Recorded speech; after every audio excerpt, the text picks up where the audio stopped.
pas-pasang posisi Menteri Kabinet oleh Presiden Prabowo masih terus berlanjut. Kosongnya kursi Menteri BUMN ini terjadi usai Prabowo menggeser Erick Thohir menjadi Menpora. Belakangan, santer terdengar isu peluburan Kementerian BUMN dengan Danantara. Anggota Komisi 6 DPR, M. Sarmuji menilai jika hal ini perlu dipelajari lebih lanjut. Ia juga meminta semua pihak untuk menunggu kabar terbaru dari pemerintah. Lalu, sejauh mana isu ini dekat dengan kebenaran? Apa dampak jika Kementerian BUMN dilebur ke Danantara terhadap struktur pengawasan dan akuntabilitas lembaga? Ikuti diskusinya dalam editorial review bersama redaktur pelaksana Detik Finance. Beralih ke Bali, Berita Nusantara Detik Sore akan mengulas lebih dalam tentang beredarnya ajakan donasi akibat banjir Bali. Seperti diberitahukan sebelumnya dalam Detik Bali, seluruh guru, aparatur sipil negara, non-ASN, hingga staf sekolah tingkat provinsi diinstruksikan untuk memberikan donasi bencana banjir Bali. Dari mana instruksi ini berasal? Ikuti laporan langsung jurnalis Detik Bali selengkapnya.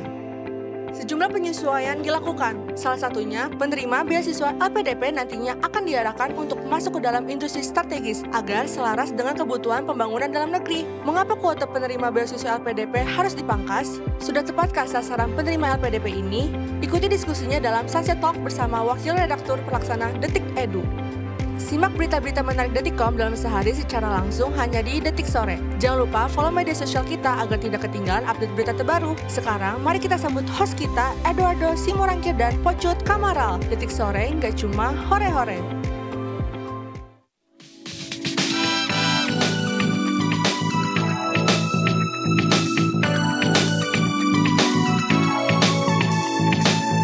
Nggak ada ternyata. Kirain bakal ada beatsnya. Halo Detikers semuanya, selamat sore. Selamat sore. Welcome back to Detik Sore. Gak cuma hore-hore. Oh, masih tahu? Masih ingat? Apakah harus saya ganti tadi jadi kayak Gak cuma bokeh-bokeh. kenapa bokeh-bokeh? Karena ini udah akhir bulan, jadi banyak orang yang bokeh. Betul. Lo bokeh nggak? Lagi bokeh nggak? Alhamdulillah. Oh, dia udah nggak ada. sih. Dia udah ada ininya, RDN-nya, rekening dana nasabahnya dia. Gak ada bokeh-bokeh days di dalam kamusnya. Semoga nggak akan terjadi ya bokeh-bokeh deh. Zaman dulu sih sering banget Pak. Zaman dulu kayak berbulan-bulan. Aduh. Mudah-mudahan juga Detikers gak ada yang bokeh ya. Semuanya bisa menyiasati akhir bulannya dengan pengelolaan keuangan yang lebih cermat, lebih baik. Kan udah nonton Detik Sore juga. Betul. Kalau lo gimana? Ceritain Gak dong. mana pernah bokeh gua. Keren. Orang pay letter terus. Jangan kasih contoh. Enggak gitu ya. Jangan kasih gitu. contoh. Jangan ya gengs ya. Karena itu bikin yang kayak, oh tapi gue ada nih satu temen gue, dia biar tetap bisa nabung. Jadi dia kayak pakai paylater, terus gue kayak, Kamu tolol ya gitu. Gitu konsepnya. jujur gue kayak Sorry, ada gue tapi kayaknya tabungan. Jangan dong. Tapi mungkin nggak tahu perhitungannya dia, gue nggak ngerti ya. Sampai di akhir di mana dia punya tabungan, tapi tabungan itu habis buat bayar bunga payletternya. Iya makanya. Pakai denda lagi. Karena payletter ini kan ada bunganya. Ada bunganya, betul. Jadi nggak bisa tuh lo kalaupun akhirnya nabung instead of nabung lo pakai payletter, ya buat bayar payletternya lo harus menghasilkan uang ini setidaknya lebih tinggi imbal hasilnya daripada bunga si payletternya.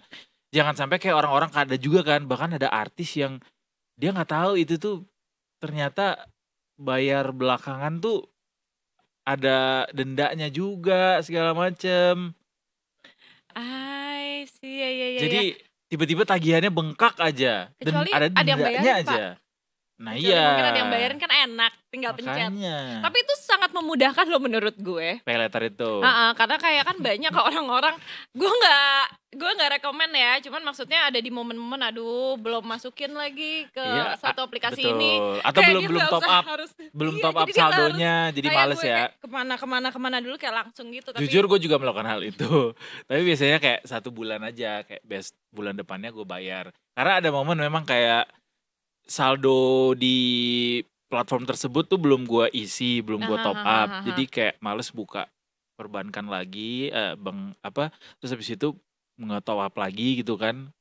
tadi barusan gue udah top up, kayak males banyak ini top upan gitu, ya udah langsung aja pay letter bulan depannya tapi langsung bayar Tapi gitu. tapi gue bencinya makin sering kita melakukan itu makin gede limitnya.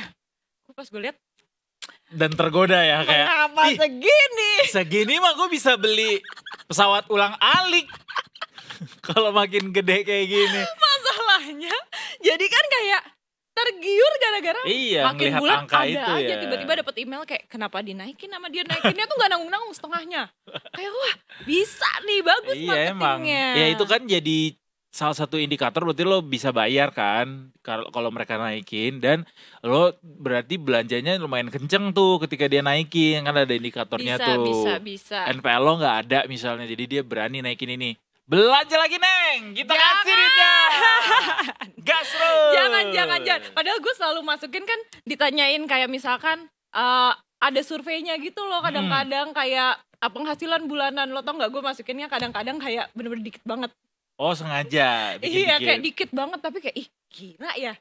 Padahal gue juga kalau misalkan dia lihat dikit aja dibikin surveinya begitu ya. harusnya nggak bisa bayar, ngerti nggak lo? Iya. Gue nggak ngerti.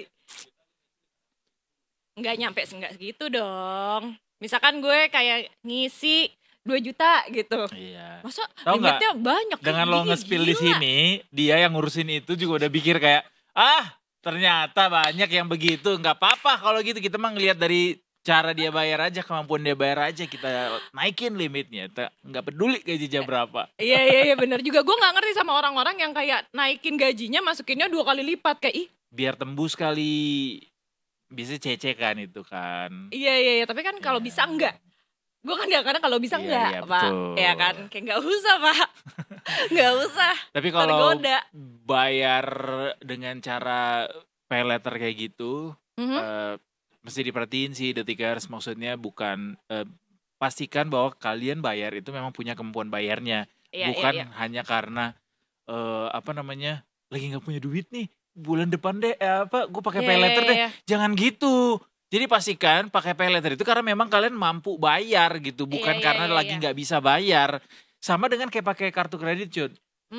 Lo pakai kartu kredit itu bagus banget kalau memang lo bisa bayar langsung di bulan depannya. Alias nggak pakai interest tuh, nggak pakai bunganya. Jadi instead lo bayar bunga, jadinya justru dapat poin kan di kartu kredit tuh. Nah bisa tuh dipakai buat yang kayak gitu-gitu. Tapi kalau misalnya kartu kredit tapi lo bayarnya nyicilnya lama banget lagi, terus dengan bangganya ngasih tahu ke media sosial bahwa gue pakai kartu kredit, gue bisa nyicil terus tiap bulan. Lah, kartu kredit jangan dicicil bos, justru itu jadi beban buat kita. Jangan. Iya, gue punya kartu kredit yang kalau misalkan beli apa-apa diskon 50% yang di sini. Nah, ya bisa kan? Kalau traktir teman-teman zaman dulu ulang tahun tuh. Iya, bisa. Makan misalnya di luar, terus habis itu pakai kartu kredit kita traktirin teman-teman. Bukan traktirin, bayarin punya teman-teman, nanti mereka ngirim ke kita kan. Kita dapat poinnya, mereka enggak. Terus kartu kita juga dapat cash. Iya betul. Gue suka cashback itu. Juga, zaman dulu pas kuliah caranya gitu. Ya nggak apa-apa, bayar cash. Benar. Ya kan, terus gue tinggal bilang sama mak gue, nih uangnya segini, padahal setengahnya. Nanti dia lihat lagi. Ternyata nih anak kayak gitu. Oke, ya. Begitulah dilemanya di kehidupan teknologi. Nah, itu dilema di kehidupan teknologi ya. Dilema buat pemerintah juga ada banget, Cut. Dilema milih nama menteri mengisi kursi yang mana satu. Nih Pak Prabowo udah 3 kali ganti menteri dalam waktu 1 tahun. Artinya cukup dilematis kan. Ya walaupun memang itu adalah pilihan politik ya, yang bisa saja, namun juga politik bisa saja dinamikanya sebegitu cepatnya gitu. Tapi ini dia yang juga jadi perhatian publik saat ini ketika seorang Erick Thohir dipindahkan posisinya dari Menteri BUMN menuju ke Menteri Pemuda dan Olahraga. Jadi orang pada bertanya, bagaimana nasib Kementerian BUMN setelah Pak Erick Thohir meninggalkan kementerian tersebut? I see. Jadi sekarang tuh masih kosong dong? Masih kosong. Tadinya kata Pak Mensesnek Prasetyo Hadi bahwa posisi tersebut akan diisi sementara oleh ad interim, kayak pejabat sementaranya, yaitu antara ketiga wakil menteri BUMN yang ada saat ini. Oke. Walaupun sampai saat ini belum diumumin juga ya siapa yang Mhm, mengisi. Tapi juga di waktu yang bersamaan banyak nih spekulasi nasib soal si Kementerian BUMN ini. Karena kan Ya. sekarang BUMN itu udah pada dikelolanya sama Danantara, BPI Danantara. Banyak hal yang tadinya menjadi tupoksi Kementerian BUMN kemudian berpindah ke BPI Danantara. Walaupun di satu sisi juga Kementerian BUMN itu masih punya sejumlah kebijakan lah terhadap BUMN yang ada sekarang di bawah Danantara gitu. Tapi ya BPI Danantara punya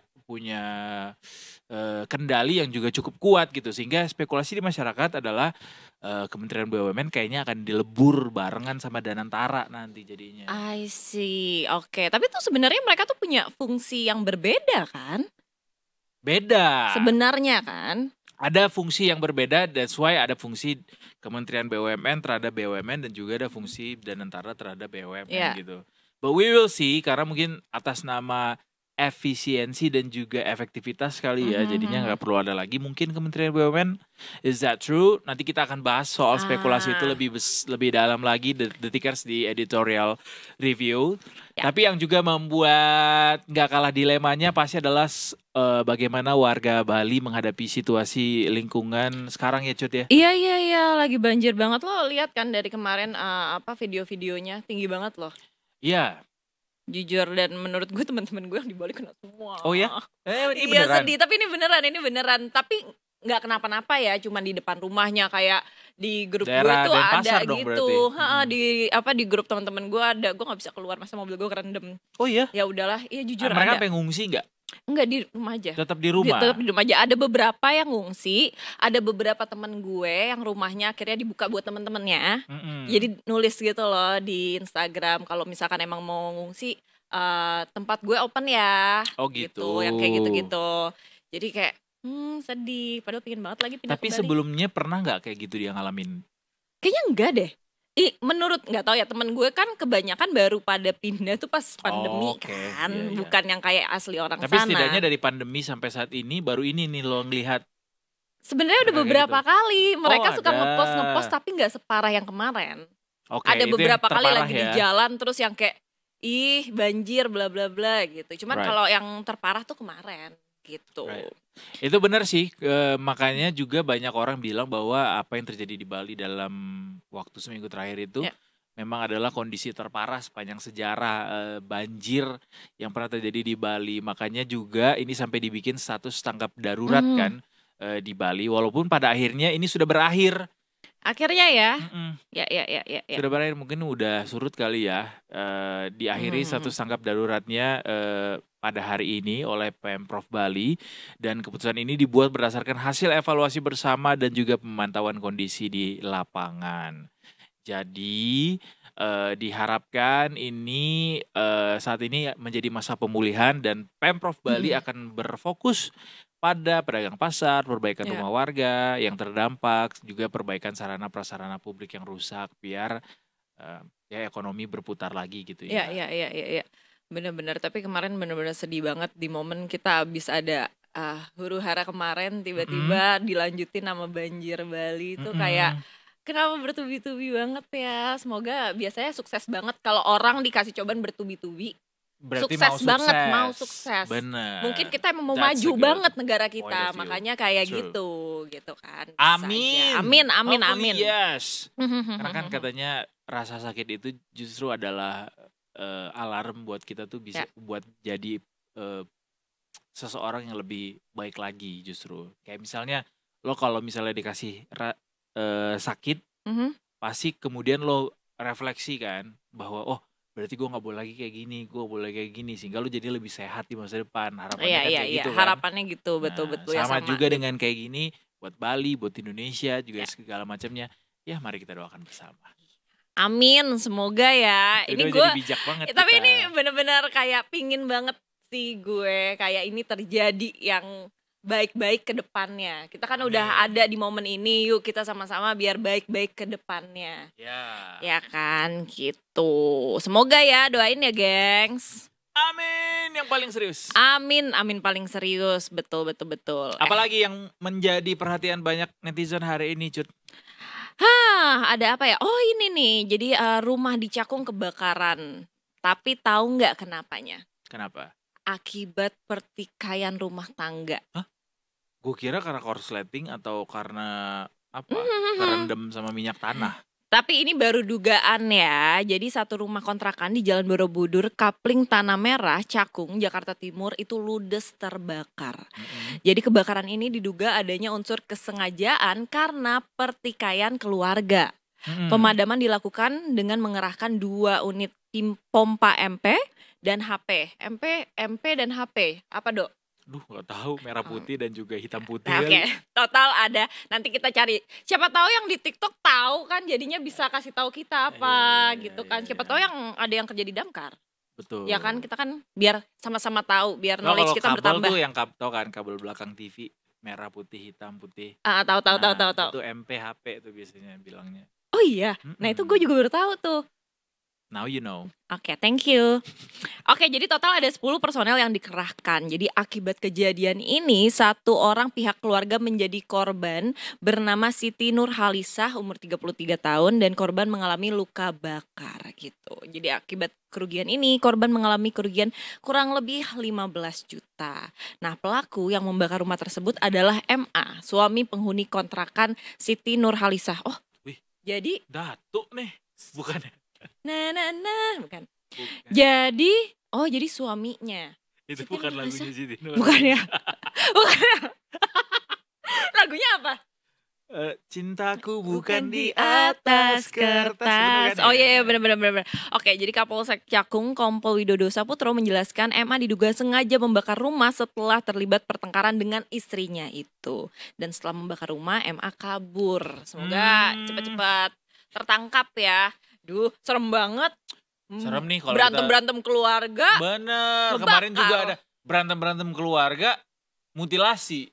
Iya kan, serem banget. Enggak, Iya. masalahnya gini, hati boleh terbakar, rumah jangan. Itu juga Ya kan? hati boleh diiris-iris tapi tubuh jangan. Tubuh jangan. Iya, benar. Tolong ya. Jadi Jangan deh. tolong ya, detikers dimanapun kalian berada, ingat ya, Tetaplah waras. apapun yang terjadi sama hati kita nggak usah dikeluarin keluar. Dipendem aja maksudnya. Nggak usah dipendam. Meditasi, dikeluarin pelan-pelan. Inhale, Regulasi exhale. diri. Inhale, Ya kan, exhale. tenang. Nah, sekarang kita tanya nih, kalau Brigadir Ade nih, itu kalau misalkan caranya, kalau misalnya dia marah, itu gimana cara regulasinya? Meregulasi Soalnya kan, emosinya. ya kan, dari kepolisian seperti apa? Kan kita juga pingin tahu. Kalau ketawa sih. Iya, nggak apa-apa. Serius banget soalnya Bocet. Ya udah kita sapa dulu Brigadir Ade di Markas Avengers. Hai Brigadir Ade. Selamat sore Brigadir Ade. Selamat sore. Selamat sore. Selamat sore. Selamat Akhirnya sore. Brigadir Ade kembali ke markasnya setelah Luar 2 biasa hari ya. kemarin selalu berada di lapangan gitu ya. Ya dimanapun berada kita juga nggak sabar terus untuk mendengarkan informasi dari NTMC. Betul dong. By the way Brigadir Ade, tadi kan kita lagi ngobrol-ngobrol cara regulasi emosi. Karena ini ada suaminya marah sama istrinya, mungkin hatinya yang panas, dia ngebakar rumahnya biar ikut panas juga. Sama kayak hatinya dia ya kan. Kalau Brigadir Ade gimana caranya regulasi emosi? Nulis. Oh, Nulis? journaling. Widih. Ya kan. Oh iya benar-benar kalau ditulis ya. Katanya kalau misalkan kemarahan dituangkan ke tulisan kayak indah gitu. Iya. Katanya iya, bisa iya, dicoba, iya. bisa dicoba. Dear Diary, hari ini aku emosi banget sama tukang parkir sebelah gitu ya. Zaman SD banget Dear Diary. Oh nulis ternyata ya. Iya. Oke, kalau gitu Dear terima. diary-nya diganti aja. Jadi apa? Jadi Dear Ya apa? Allah. Oh iya benar. Masya Allah, Masya tabarakallah. Luar biasa. Tentrem banget hati kalau kayak gini sih emang. Iya, berarti sholat Brigadir Ade juga tuh habis itu ya. Benar. Makasih ya luar Brigadir biasa. Ade sudah menampar kita dengan sangkaan yang sebelumnya kita kira Dear Diary. Silakan kalau gitu laporannya sore ini. Silakan Baik, Brigadir terima Ade. kasih rekan di studio. Selamat sore Detikers. Dengan saya Brigadir Ade Sintia hadir untuk menginformasikan arus lalu lintas terkini melalui pantauan CCTV Korlantas Polri. Dan langsung saja CCTV pertama kita menuju ke kawasan Jembatan Ampera, Sumatera Selatan. Arus lalu lintas pada sore hari ini dapat kita lihat bersama dari Jalan Sudirman yang akan menuju ke arah Jembatan Ampera terpantau ramai lancar, begitupun dari arah Ampera yang akan menuju ke arah Jalan Merdeka juga terpantau kondusif lancar. Dan harap bagi para pengendara yang akan melintasi kawasan ini untuk antisipasi adanya pertemuan arus. Dan selanjutnya kita bergeser menuju ke kawasan Pospol Taman Safari Jawa Barat.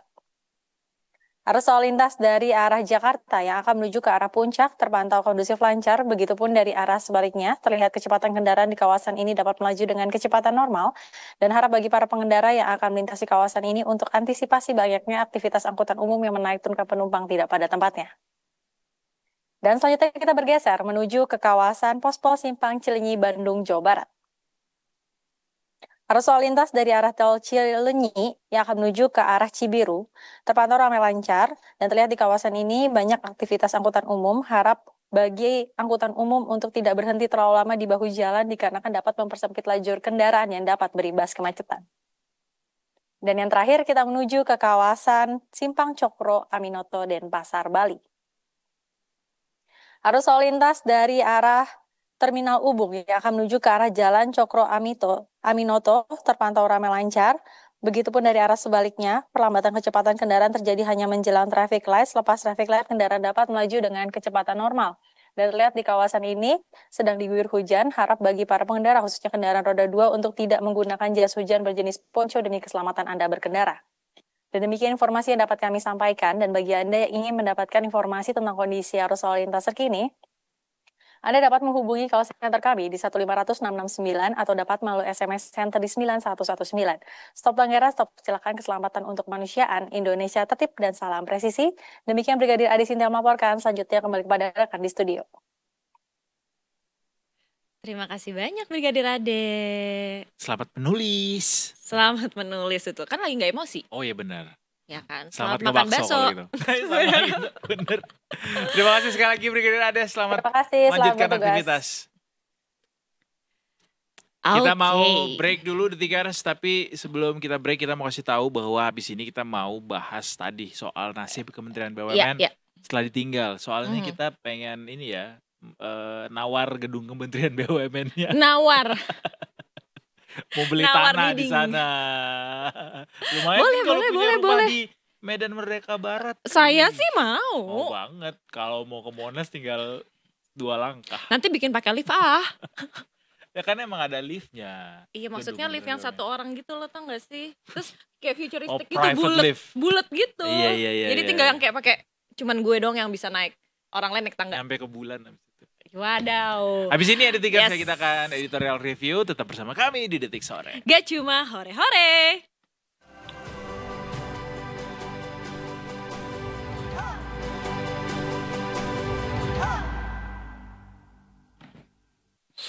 Masih di Detik Sore. Gak cuma hore-hore. There you go. Yes. Editorial review sore ini kita akan membahas yang agak berbeda dari tema-tema sebelumnya, karena beberapa sesi terakhir tuh di editorial review kita bahasnya soal Menteri Keuangan. Banyaknya. Oke. Nah sekarang kita bahas yang juga baru habis di reshuffle, yaitu Pak Erick Thohir yang pindah kursi ke Menteri Pemuda dan Olahraga, dan akhirnya memberikan spekulasi ke netizen, BUMN siapa yang ngisi? Dan lagi pula BUMN ini kabarnya juga semakin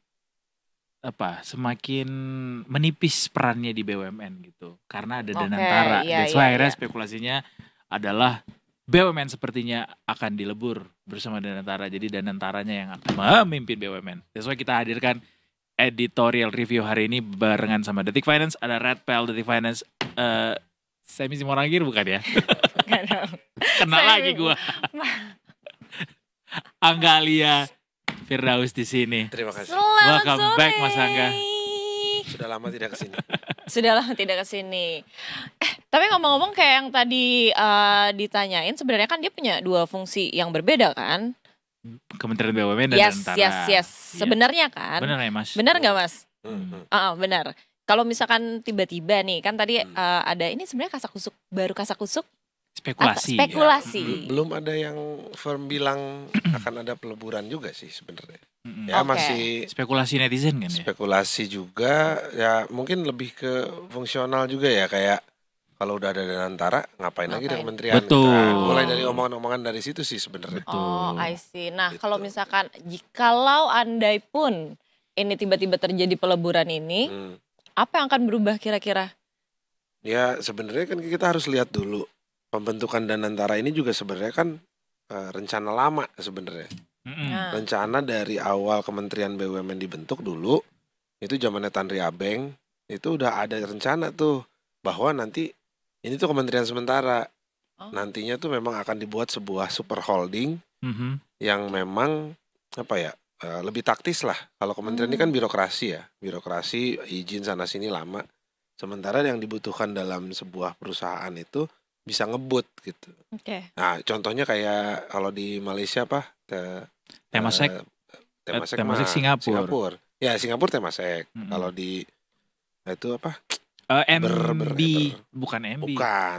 Itu ininya. Super holding lah ujungnya. Oke. Cuman Kenapa pada gua lupa akhirnya seiring perjalanan ternyata dibentuknya adalah Danantara yang Hmm. lebih kayak investment fund kan sebenarnya Mm-mm. kan. Nah, semangatnya mungkin semangat yang sama gitu. Jadi dengan adanya pembentukan baru yang namanya dulu belum ada dan sekarang ternyata namanya Danantara gitu. Lama-lama juga mungkin fungsi Kementerian BUMN perlahan-lahan ya hilang juga pada akhirnya gitu. Nah, cuman nanti teknisnya dia menghilangnya gimana dan akan jadi apa itu gimana kita belum tahu gitu. Hmm. Cuma orientasinya memang benar tadi. Sementara Danantara kan nyari duit ya. Iya. Dalam arti harus bisa memikat investor biar narik duit masuk untuk bisa diputerin lagi duitnya. Nah, sementara fungsi BUMN itu kan sebenarnya ada dua. Mhm. Nah, selain mungkin harus mencari untung, tapi juga di satu sisi pelayanan publik. Pelayanan publik nih. Nah, ini kayaknya nggak bisa jalan bareng. Iya. Lo kalau harus merhatiin publik, belum tentu bisa untung. Nah, kalau nyari untung, belum tentu bisa merhatiin publik. Ya, contoh lah kayak misalkan dulu Merpati itu sebelum ditutup. Dia kan terbang ke pulau-pulau kecil. Ya. Itu kan dia pasti rugi dia terbang. Karena swasta nggak mau merugi. Nah, kalau BUMN mau gitu kan. Damri misalkan. Ke kota-kota kecil dia masuk. Ya, mungkin travel nggak mau. Nggak ada load factornya di sini. Tapi karena ini penugasan dan memang untuk rakyat harus jalan. Mm-mm. Nah, ini dia harus clear nih. Mau nyari untung apa mau pelayanan. Karena kalau takutnya toh-tohan nyari untung tapi pelayanan jadi terbengkalai. Ya. Jadi kayak gua nggak bisa buka rute ke pulau itu karena nanti rugi. Nah, kalau kayak gitu kan gimana gitu. Tapi sementara di satu sisi BUMN ini dibentuk untuk melayani rakyat gitu. Jadi mau nggak mau ada pulau kecil nih dan ada orangnya yang tidak terkonek ya harus disambungin kan. Nah, tapi kalau kayak gini kan harus ngorbanin untungnya. Ya. Nah, kayak gitu. That's why perlu disatukan. Jadi untungnya dapat, nanti PSO-nya itu bisa dilakukan lewat keuntungan dari investasi si Danantara Ya, ini. semangat awalnya kan begitu. Mm-mm. Nanti duit yang dividen awal biasa, let's say misalkan 100 triliun langsung masuk negara, habis itu negara pakai APBN selesai. Nah, sementara yang dipinginin Danantara kan 100 triliun ini diputar dulu. Ntar dia beranak nih jadi 10T gitu. Nah, baru dikasihin ke APBN pakai. Oke. Nah, yang ini kan dulu kan APBN terus jadi PSO masuk lagi ke BUMN. Nah, mungkin nanti bisa langsung nih. Untung 10T langsung jadi buat PSO Damri misalkan. Masuk lagi buat PSO Bulog gitu, buat beras murah gitu-gitu mungkin. Right. Cuman ya harus firm sih pada akhirnya aturannya. Ya. Aturannya bakal gimana? Mana BUMN yang boleh untung, boleh rugi, mana yang nggak boleh rugi, gitu kan? Nah, sekarang kan belum ada tuh. Jadi masih abu-abu gitu kayak ya udah gue kan rugi karena gue PSO gitu. Tapi ada juga yang PSO tapi untung gitu kan. Nah, ini bisa dibiarkan apa gimana gitu. Itu kan harus ada jelas aturan mainnya juga gitu. Oke. Sebelum kita lanjut spekulasi soal Danantara apakah akan memimpin BUMN sepenuhnya, kita ke Erick Thohir dulu deh, Mas. Ini kan nama yang cukup lama sebenarnya menjabat Menteri BUMN karena dari zaman Pak Jokowi ya. Terus sekarang tiba-tiba diganti. Terlepas dari spekulasi orang-orang bilang, wah ini masa diturunin dari BUMN ke Menpora gitu ya. Tapi sejauh mana kepuasan kinerja Pak Erick selama memimpin BUMN, Mas? Kalau itu nggak bisa diukur sama satu orang lah. Itu kan kita bisa lihatnya kinerjanya mungkin beberapa program-program dia tuh yang dia mengecilkan jumlah BUMN gitu kan, itu juga udah lumayan tuh. Terus kan dari tahun ke tahun dividennya juga naik gitu. Iya. Jadi kita nggak bisa menilai Sempat dari satu rekor sisi juga. gitu kan, sebenarnya kita harus lihat banyak faktor juga. Tapi di sisi lain mungkin ada beberapa BUMN duafa yang belum terselamatkan juga gitu, masih begitu-begitu aja gitu. Jadi sebenarnya PR-nya sih masih banyak. Jadi pemerintah kalaupun memang mau beresin Kementerian BUMN dihilangin, ya harus firm dulu nih, jangan sampai ada BUMN lain yang ketinggalan. Kalau yang gede-gede kan udah pasti diambil Danantara tuh, udah oh ini sehat nih, ini bagus nih untuk narik investor gitu. Nah sementara yang kecil-kecil ini juga kan harus diperhatiin nih, apakah mau dimergerkan atau mau ditutup atau mau gimana. Karena ada beberapa yang lagi masa penyehatan juga tuh, kayak apa tuh, kayak Balai Pustaka. Dia kan sekarang udah jarang nyetak tuh, karena kan orang juga udah digital segala macam. Atau Tapi, PFN. Ya contohnya di Balai Pustaka lah, dia itu dimasukin ke PPA kan. Nah orang-orang di PPA ini bagus juga, pada akhirnya udah cariin deh dia orderan di BUMN lain gitu. Jadi kayak misalkan nyetakin surat buat di BUMN mana gitu, akhirnya dia dapat orderan dari situ. Nah itu kan salah satu cara-cara untuk pada akhirnya untuk menyehatkan BUMN lagi, tetap dapat orderan gitu kan, walaupun mungkin gak gede, tapi minimal dia bisa mandiri dulu tanpa bantuan suntikan dari pemerintah ya. Kalau mungkin nanti suntikan dari Danantara gitu kan. Nah yang gini-gini harus diberesin dulu sih, beresin dulu yang kecil-kecil, kayak misalkan kertas kraft Aceh, terus udah mau dipilotin atau enggak. Kalau nggak mau pilot, dia ordernya dari mana, bahan bakunya dari mana gitu kan. Misalkan bahan bakunya dari Inhutani atau Perhutani pohonnya, nanti dia yang ngolah jadi kertas. Nah kertasnya dipakai di mana? Ya misalkan dipakai di Jasa Marga atau di mana gitu buat nyetak itu struktol apa gitu kan, itu kan sebenarnya bisa disinergikan gitu BUMN-nya gitu. Baru dari situ ketika fungsi fungsi pengawasannya udah dirasa cukup menjadi sebuah korporasi aja, ya bisa dipegang Danantara. Sama kayak Temasek itu kan pada akhirnya korporasi banget kan. Ya dia langsung pengawasan korporasi, pengambilan tindakannya juga tindakan korporasi. Kalau selama ini kan ketika kita di BUMN mau aksi korporasi kan harus ke DPR dulu. Ke DPR minta persetujuan. Boleh nggak kita pakai duit PSO sekian miliar buat dia gitu. Kalau sekarang kan sebagian udah ada yang masuk di Danantara, pada akhirnya tanda tangan Danantara aja kan. Ini boleh dikasih bukan PSO namanya apa? PMN. Dikasih PMN ini nggak usah, ini oke gitu. Tapi udah siap nggak sih kita mengelola BUMN atau perusahaan negara dengan skema kayak dengan gitu? Skema korporasi ya. Sebenarnya balik ke GCG sih. Pengawasannya juga ya. GCG-nya harus bagus banget gitu ini kalau kayak gini, karena pada akhirnya ini kan kayak mengurangi pengawas ya. Dulu kan masih diawasin DPR dan lain-lain. Jadi ala swasta lah jatuhnya. Ala swasta, tapi orangnya tetap harus bertanggung jawab pada akhirnya. Dan apa ya, benar-benar ya GCG sih harus transparan banget, harus terbuka, dan pengambilan keputusannya memang harus untuk kepentingan bersama gitu. Bukan semata-mata tadi ini buat keuntungan doang. Ya untung is one thing, tapi kan another thing adalah pelayanan publik nih jangan sampai terbengkalai gitu. Jangan capek-capek ngejar untung, tapi kan untungnya buat negara juga ya. Tapi kan tugas awalnya juga melayani rakyat juga. GCG itu nggak sederhana bisa ditingkatkan dengan membuat sistem yang baik. Sistem itu pasti harus bagus, tapi kembali ke manusianya lagi. Ketika manusianya mencari-cari ngakalin sistem mah bisa-bisa aja. Itu kan yang agak susah itu kita menilai manusianya sebenarnya. Karena kan manusia kan kita nggak ada yang tahu. Ketika di depan kelihatan bagus, track recordnya oke. Apa pakai robot aja gitu? Tapi nggak. Wadaw. Nggak jaminan track record bagus, suatu saat dia akan lurus gitu loh. Benar. Nah itu yang agak susah sih. Mungkin kalau ada sistem pengamanan berlapis, kayak misalkan, oke, pengambilan keputusannya seperti swasta, tapi harus lewat berapa direksi dan berapa komisaris yang tanda tangan misalkan. Jadi nggak satu orang doang gitu. Walaupun mungkin mereka bersekongkol ya bisa aja, tapi minimal mengurangi lah. Daripada gua doang tanda tangan terus jalan, minimal gua harus ke lu dulu misalkan, atau kemana dulu, ujung-ujungnya Mas Vito baru jalan gitu. Nah kayak gitu. Tapi kayaknya Pak Erick happy ya digeser ke Menpora ya. Mungkin kali ya udah gak ada kerjaan kali dia. Iya kayak Danantara udah diambil sama Pak Rostan gitu. Iya.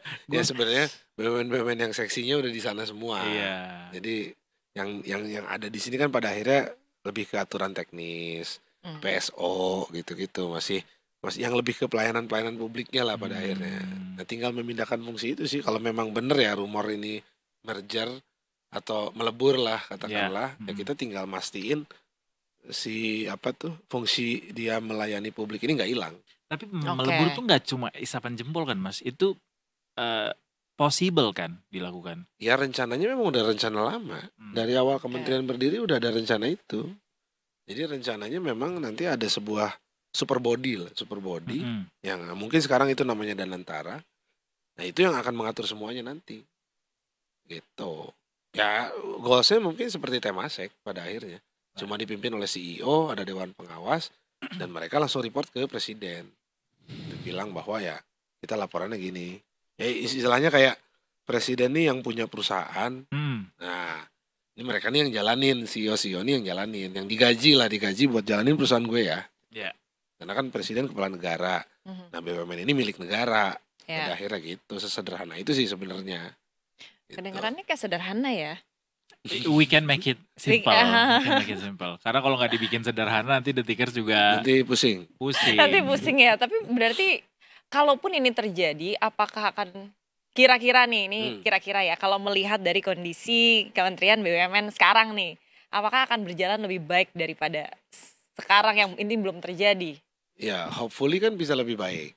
Hopefully. Ya mungkin kalau alasannya dari teman-teman di Danantara kan mereka bisa lebih lincah untuk mengambil keputusan tanpa harus ke DPR dulu, ke Menteri Keuangan dulu dan lain-lain gitu untuk menggunakan dananya gitu. Kan selama ini dapat dividen harus nego nih sama Menteri Keuangan. Sebagian buat pengembangan dong, yang buat dividen negara sekian gitu. Nah, kalau sekarang mungkin udah dipegang semuanya tuh. Tapi again balik lagi ke GCG, duit sebesar itu mampukah mereka mengendalikannya dengan baik? Gitu. Dengan baik dalam arti ya tidak sengaja untuk mengambil keuntungan pribadi atau sengaja membuat rugi gitu. Nah, kayak gitu. Kalau misalkan itu bisa dilakukan dengan baik, ya mudah-mudahan dari cerita-cerita teman-teman di Danantara kan nanti duitnya diputar, penghasilannya lebih gede, nanti untuk investasi dan orang investor asing juga kita bisa pakai aset ini sebagai jaminan.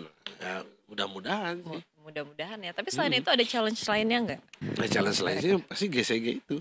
Good corporate governance. Masalahnya dengan duit sebesar itu, namanya manusia ya. We never know. Iya. We never know. Power corrupts kan. Dan money is power. Iya, betul. Kekuasaan itu sungguh sangat memabukkan. Semakin berkuasa semakin mabuk kan. Nah, sama dengan uang, semakin banyak kalau kitanya nggak membatasi diri. Tapi ya mudah-mudahan itu bisa terjadi praktikan di lapangannya. Karena kalau sampai enggak, wah bahaya banget. Ya, karena udah dijadiin dan bersama-sama seluruh rakyat Indonesia. Semua ikut berdoa ya. Kita bikin doa. Kita doa bersama. Atau sumpahin kalau misalnya lu macam-macam. Bagus ya. Lu macam-macam lutut lu nggak bisa bengkok. Oh gitu. Nggak bisa duduk.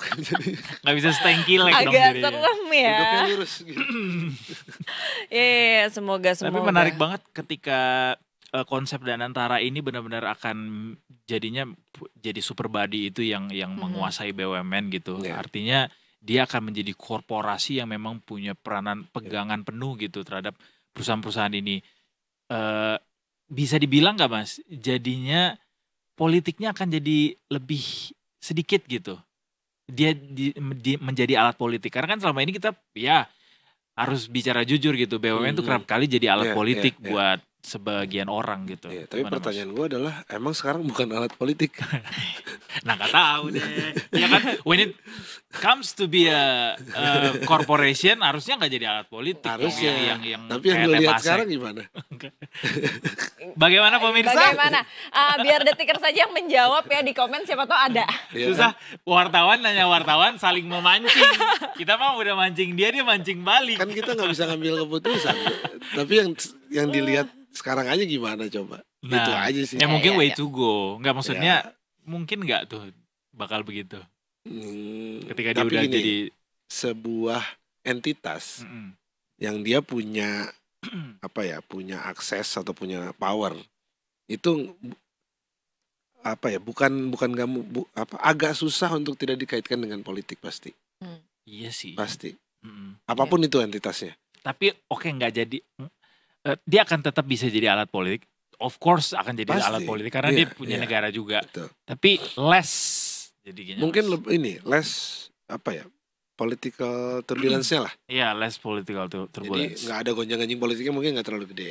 Jadi Hmm. ketika kalau dulu mau IPO aja harus izin DPR, sementara DPR-nya juga ada fraksi yang setuju, ada yang enggak, bla bla bla dan lain-lain, ada yang minta di belakang dan lain-lain gitu kan. Nah mungkin ini lebih dikurangin lah, dikurangin di situnya. Karena kan mungkin nanti IPO lewat Danantara.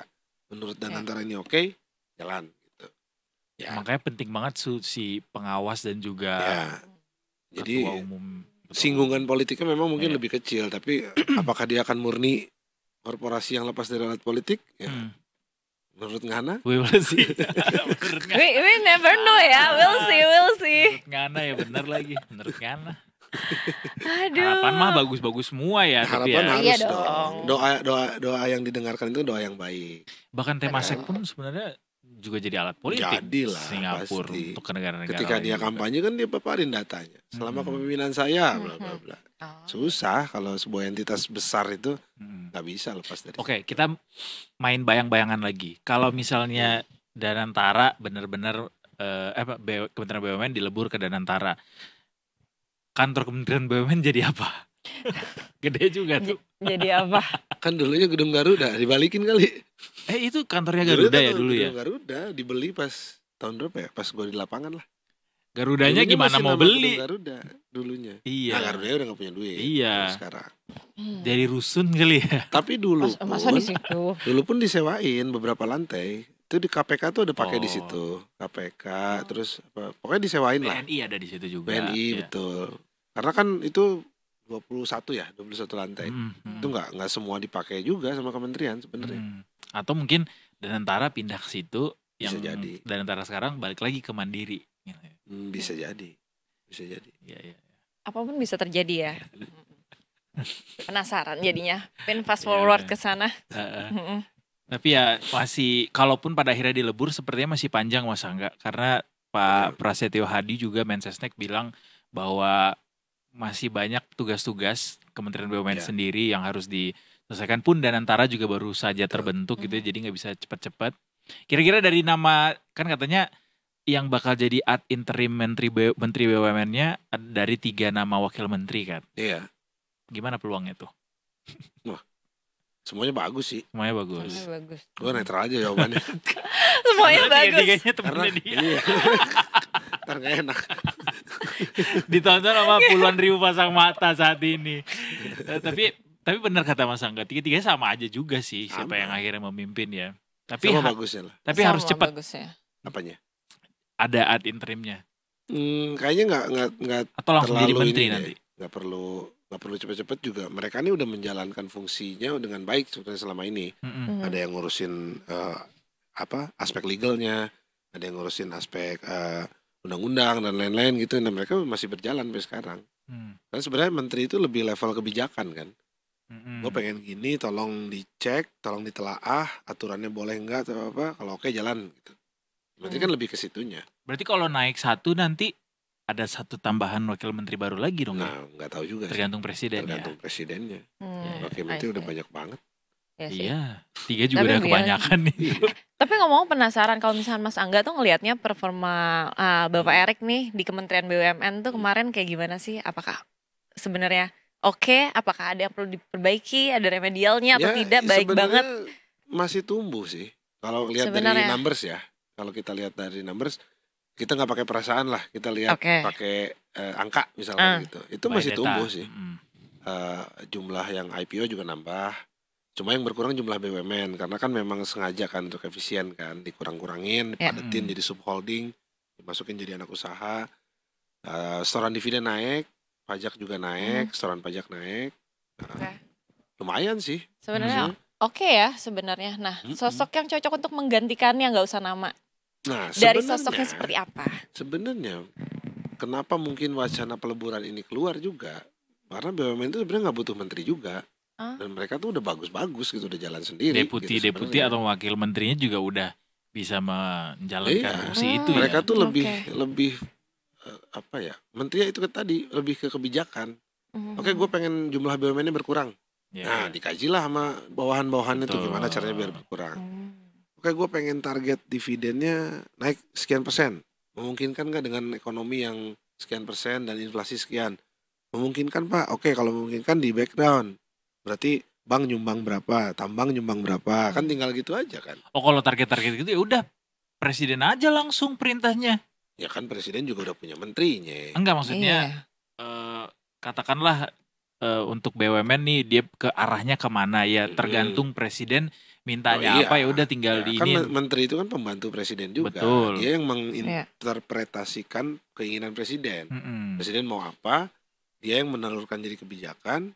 Nah bawahan teknis yang jalan. Masalah kita juga punya wakil menterinya banyak banget ini 3. Jadi kayaknya udah cukup deh. Cukup. Nggak perlu. Paling kalaupun salah satu naik ya kasihan kali. Tapi tetap harus ada kepalanya Cuma sebentar. sih.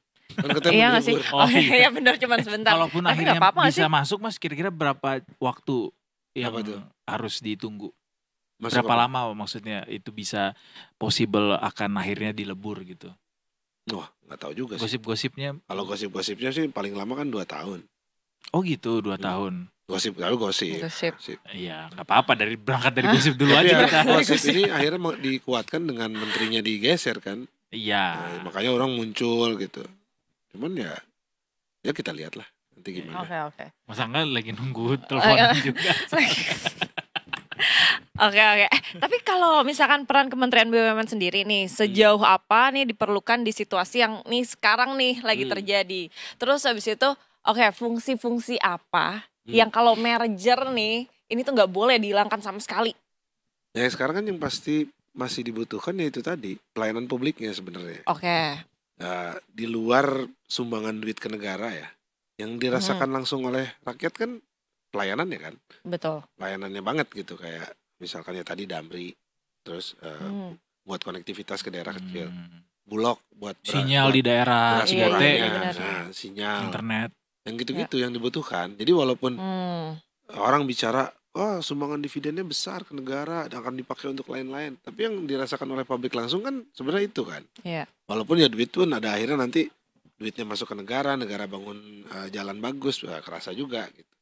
Tapi kan lebih kerasa ketika KAI dikasih subsidi untuk bikin kereta di mana murah, itu kan lebih kerasa langsung. Oh iya benar lagi. Gitu. Iya benar. Nah itu yang Setuju. nanti nggak boleh hilang. Ketika udah misalkan merger, fungsi itu tuh nggak boleh hilang. Fungsi pelayanan publiknya tetap harus dijaga. Tapi mungkin dibagi. Nanti kan dibagi. Kayak ya udah nih satu memang sehat, ya udah lu cari untung aja dan bersinggungan ke masyarakatnya dikit misalkan. Sementara kalau bank nih udah 2 fungsi dia. Ya. Untungnya udah, ngasih kur murah juga udah. Walaupun kurnya masih disubsidi kan.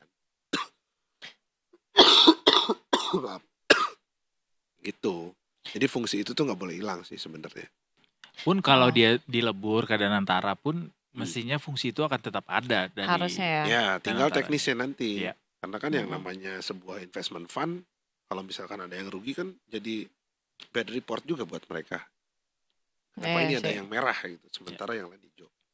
Karena pada akhirnya ketika Danantara untungnya pun buat masyarakat juga, Iya. bukan cuma buat Danantara doang gitu. Sehingga Betul. ya memang harus cari untung dulu baru Harus bisa cari untung. bantu masyarakat gitu ya. Tapi Iya. jangan dilupakan pelayanan publik. Iya dong.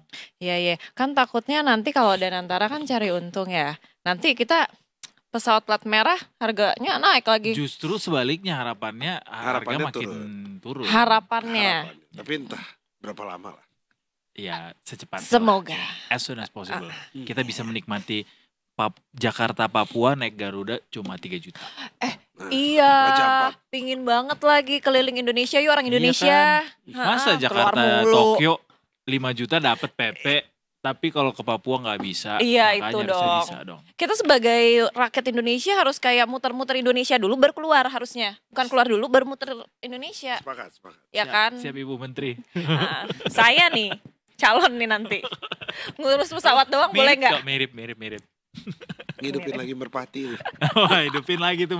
Udah banyak banget wacananya on off mulu ya. Mas Angga terima kasih banyak. Aduh, udah terima kasih. batuk-batuk nih sampai harus karena ini mengungkap fakta-fakta yang tidak diungkap di tempat lain. Luar biasa ya. Cuman di sini di Cuma Detik di sini, Sore. eksklusif. Eksklusif. Belum pernah di podcast lain. Karena nggak boleh juga bicara di podcast lain. Terima kasih juga Detikers sudah nonton editorial review. Tapi kita masih belum selesai karena masih akan ada sampai jam 5:30 sore nanti. Pocut juga masih banyak mau nanya soal termasuk nanti LPDP ya Cut ya. LPDP ya sunset kita. Mau Penasaran. ke Bosnia katanya. Mau ke dia. Bosnia. Betul, kemarin ngomongin LPDP ke Amerika, sekarang ke Bosnia. Iya. Ya kan ya, kita kan namanya juga manusia, suka pindah-pindah. Betul. Oke, kalau gitu jangan kemana-mana, tetap di Detik Sore. Gak cuma. Hore-hore. Hore.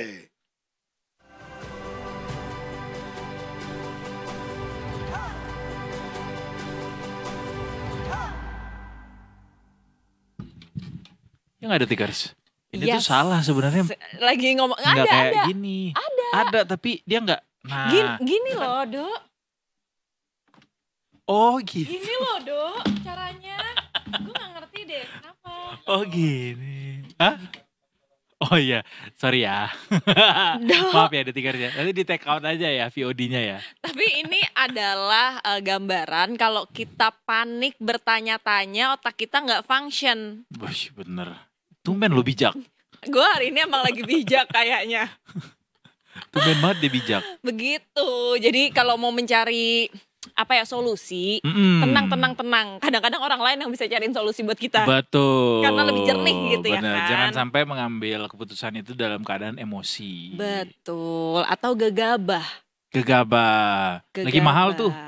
Gabah. Oh iya betul. Salah. Hmm. Oke, nah kita udah masuk ke Indi dan hari ini kita Salah. oh belum. Namanya Bernas. Kalaupun sudah masuk Bernas. Enggak, no more indie in Detik Sore ya, everybody. Namanya Bernas. Berita Bernas. Nusantara. Bernas. Oh. Hah? Udin. Enggak. Nggak tahu. Banyak sih wartawan namanya Udin TV. Anyway, namanya manusia tidak luput dari kesalahan, jadi mohon maaf ya. Oh iya iya. Ah. Mohon maaf Detikers. Mohon maaf Detikers, namanya manusia tidak luput dari kesalahan, apalagi ini udah hari Kamis, jadi bawaannya kayak pingin libur. Betul. Ya kan? Jadinya kayak otaknya udah Tapi ya kayak banget lagi. gitu kan. Mm-mm. Kenapa Ancol ya? Mau nonton Muse dia besok. Ih. Tiket gratis. Ih. Tapi paling kesel tuh. Kita beli tapi dibilang orang tiket gratis. Kesel banget sih itu. Padahal kita beli. Tapi kita belum masuk ke berita Nusantara. Kita kita masih belum. mau ngobrolin berita-berita trending hari ini di Detikom. Termasuk Yes. nih yang lagi Ada apa-apa? rame banget soal mana tadi job hugging. Iya ini. Ada job hugging. Mana sih? Tadi Iya. saya nemu tapi saya nggak nemu lagi. Fenomena job hugging di kalangan Gen Z. Oh, Jadi walaupun apa itu? kerja nggak happy, tapi tetap ogah resign. Apakah gara-gara indeks ekonomi atau kenapa? Karena setahu gue, Gen Z itu bukannya kalau gue nggak senang, gue tinggalin. Itu relationship. Oh itu Doang. in terms of relationship ya? Pak, kayaknya bukan kerjaan, Pak. Kalau kerjaan Emang indeks iya? ekonomi kayaknya agak sulit kayak gitu ya. Enggak, soalnya kan katanya Gen Z juga cepet turnovernya. Dia suka kutu loncatnya tuh kutunya speednya kenceng gitu. Terus kayak tuk, Pakai kayak nos ya? ninja. Bener. Iya, iya, Nah iya, sekarang iya. ternyata ada fenomenanya. Ini terjadi di kalangan Gen Z. Namanya job hugging istilahnya. Gen Z sampai milenial lah. Jadi katanya saat mereka nggak bahagia sama pekerjaannya, tapi nyaris nggak ada pilihan lain untuk tetap menjalani pekerjaan tersebut, mereka akhirnya tetap bekerja di tempat yang mereka nggak senangi itu gitu. I see. Tapi kalau menurut gue Gen Z tuh umurannya berarti sekarang udah mau 30 kan sih? Iya udah mau 30. Udah mau 30. Oh ya udah. Ya udah bener. Job hugging dah. Iya. Kecuali awal-awal 20-an. Pasti akan tetap idealismenya mau dijunjung tinggi. Mau kerja ini. Aduh, capek kerja ini ternyata. Ganti. Ya udahlah. Namanya pengalaman, kan boleh juga pengalaman hidup. Betul sih. Ya kan? Wiser jadinya. Alright. Gitu, ya kan? Jadi memang ini kayaknya gara-gara si kondisi ekonomi itu, Cun. Kan gak gampang ya sekarang cari Betul. kerja kan. Jadi daripada justru malah jadi pengangguran, orang-orang malah bertahan walaupun rasa-rasanya gak happy gitu di kerjaan tersebut. Do you feel the same? Clap your hands. Give me 5. Jadi ini katanya pertumbuhan lapangan kerja memang terus melemah secara signifikan dan tren merekrut karyawan baru itu terus melambat ke level terendah sejak tahun 2013. Bahkan ini udah terjadi selama 12 tahun terakhir. Oh, lama juga ya. Dan pekerjaan sulit ditemukan selama apa yang disebut sebagai pengunduran diri besar-besaran pada 2021 dan 2022. Iya, pandemi Jadi era ya. iya, stres meningkat terutama di sekitar potensi perubahan dapat menandakan bahwa seseorang berpegang teguh pada pekerjaannya karena rasa takut nggak dapat kerjaan lagi, takut miskin, takut nggak diterima lamarannya, Iya. takut dimarahin Banyak. mertua. Benar-benar takut kan? bayarin pacar. Iya. Ya kan, takut ditinggal pacar. True. Ya kan, cowok-cowok. Cuman nggak tahu ya kalau misalkan menurut lo gimana? Lo lagi job hugging nggak saat ini? Gua mah selalu hugging my job, anjay. Kenapa? Iya, soalnya kan lo Tapi emang suka iya. kan pekerjaan ini. Iya, karena detik segini ya. Let me tell you something. What? Mana kameranya? Ini di sini, Pak. Kamera, please. Kamera. Let me tell you something. Apapun kerjaanmu, you can always do your job with such pressure. Ya.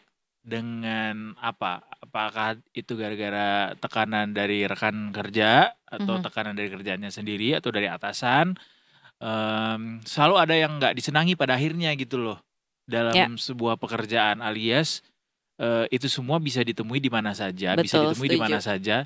Tapi ketika kita do our best, kayaknya semesta itu akan selalu membuat kita mengajak kita ke arah yang menyenangkan deh pada akhirnya. Ada sesuatu yang bisa disyukuri, ada sesuatu yang bisa disenangi ya pada akhirnya. Ketika kita berusaha untuk tetap memberikan yang terbaik. Benar gak, Cut? Benar-benar gue setuju. Ini tuh kayak ini, lo tau gak sih yang red car theory itu?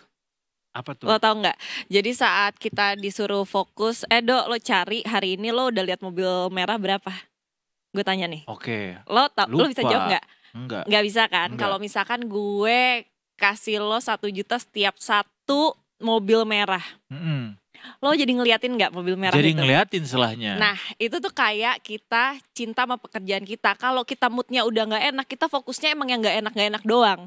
Tapi saat kita ubah mindset kita ke oke, gue suka kerjaan ini karena ini banyak kok, kerjaan ini udah kasih gue makan, kerjaan ini udah kasih gue ini. Bersyukur berarti. Jadi bersyukur kan. Itu kayak red car theory gitu loh. Oh itu. Kira red card teori tuh Pierluigi Collina, kartu merah. Salah, Pak. Apaan ya? Tapi ya udah. Tapi intinya harus disyukuri ya. Iya betul, banyak-banyak gitu. bersyukur apalagi in this economy. Ya. Kayaknya rasanya nggak tepat gitu kita tuh berfokus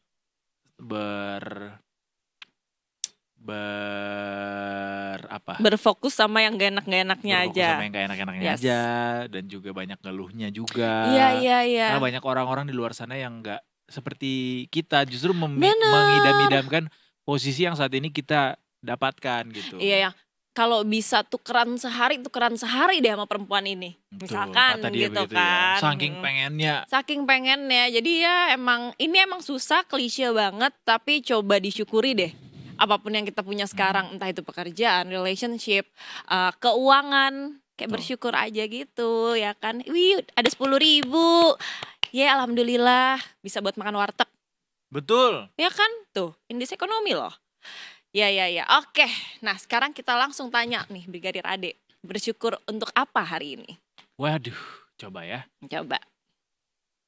Brigadir Ade, selamat sore kembali. Selamat sore Edo dan Pocut. Hai. Brigadir Ade pernah nggak dalam satu momen tuh kayak capek banget sama kerjaan? Terus gimana cara Brigadir Ade supaya bisa tetap semangat lagi? Ngobrol aja ketawa-ketawa. Lebih ke di bawah santai aja ya, nggak usah dipikirin bisa gitu tuh, ya. Kayak gitu tanpa harus akhirnya jadi ke bawah yang beban capek itu tadi. Gimana Edo? Jadi kalau misalnya lagi capek banget sama kerjaan, terus habis itu mau menumbuhkan rasa semangat lagi, bisa tuh cuma dengan ngobrol dan ketawa-ketawa, atau sebelum bisa mendapatkan ngobrol dan ketawa-ketawa itu apa dulu yang dilakukan misalnya Brigadir Ade? Macem-macem sih, mungkin kadang itu bisa ngobrol sama teman, bisa pesen makanan yang mungkin lagi kita pengen. Terus juga paling kadang juga misalkan lagi capek banget, ngobrol aja sama pasangan atau sama orang tua. Kalau nggak punya Jadi pasangan ditumpahin gimana? ya. Ada ChatGPT. Ada ChatGPT sekarang, oh iya bener-bener setuju lagi ya. Tapi kalau cewek kelihatan banget emang makanan adalah penyembuh segalanya. Iya, nggak cewek doang kok. Oh cowok Gue juga ya? juga kadang-kadang kalau misalnya lagi capek banget, gue akan cari makanan mana yang enak kelihatannya di depan gue gitu. Oh soalnya gue banyak menemukan laki-laki nih Kalau lagi capek banget, kayak capek banget, Hah? makan yuk, enggak capek. beda dia berarti sama gue. Beda ya. Beda dia. Oke, jadi nyarinya yang kayak lo ya. Oke, boleh. Makasih ya infonya. Kita dengerin dulu sama laporan Brigadir Ade sore ini kembali di jam 16.29 soal traffic lalu lintas di beberapa titik. Silakan Brigadir Ade. Baik, terima kasih Edo dan Pocut. Selamat sore Detikers. Kembali lagi dengan saya Brigadir Ade Sintia hadir untuk menginformasikan arus lalu lintas terkini melalui pantauan CCTV Korlantas Polri. Dan langsung saja CCTV pertama kita menuju ke kawasan JPO Tebet, Jakarta Selatan. Arus lalu lintas pada sore hari ini dari jalur arteri Semanggi menuju ke arah Cawang, arus lalu lintasnya terpantau sudah ada peningkatan volume kendaraan, begitupun dari jalur tol dalam kota, dan dari arah sebaliknya Cawang menuju ke arah Semanggi justru terpantau kondusif lancar, baik dari jalur arteri maupun dari jalur tol dalam kota. Kami menghimbau bagi pengendara yang akan menuju ke kawasan Cawang ataupun menuju ke kawasan Semanggi untuk cek kembali plat nomor kendaraan Anda untuk disesuaikan dengan peraturan ganjil genap. Dan selanjutnya kita bergeser menuju ke kawasan Tol Gate Bogor.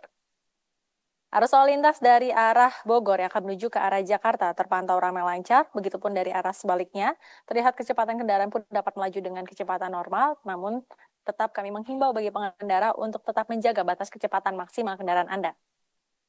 Dan selanjutnya kita bergeser menuju ke kawasan Simpang Maya Tegal, Jawa Tengah. Arus lalu lintas dari arah Jakarta yang akan menuju ke arah Semarang terpantau ramai lancar, begitupun dari arah Slawi yang akan menuju ke arah Tegal Kota.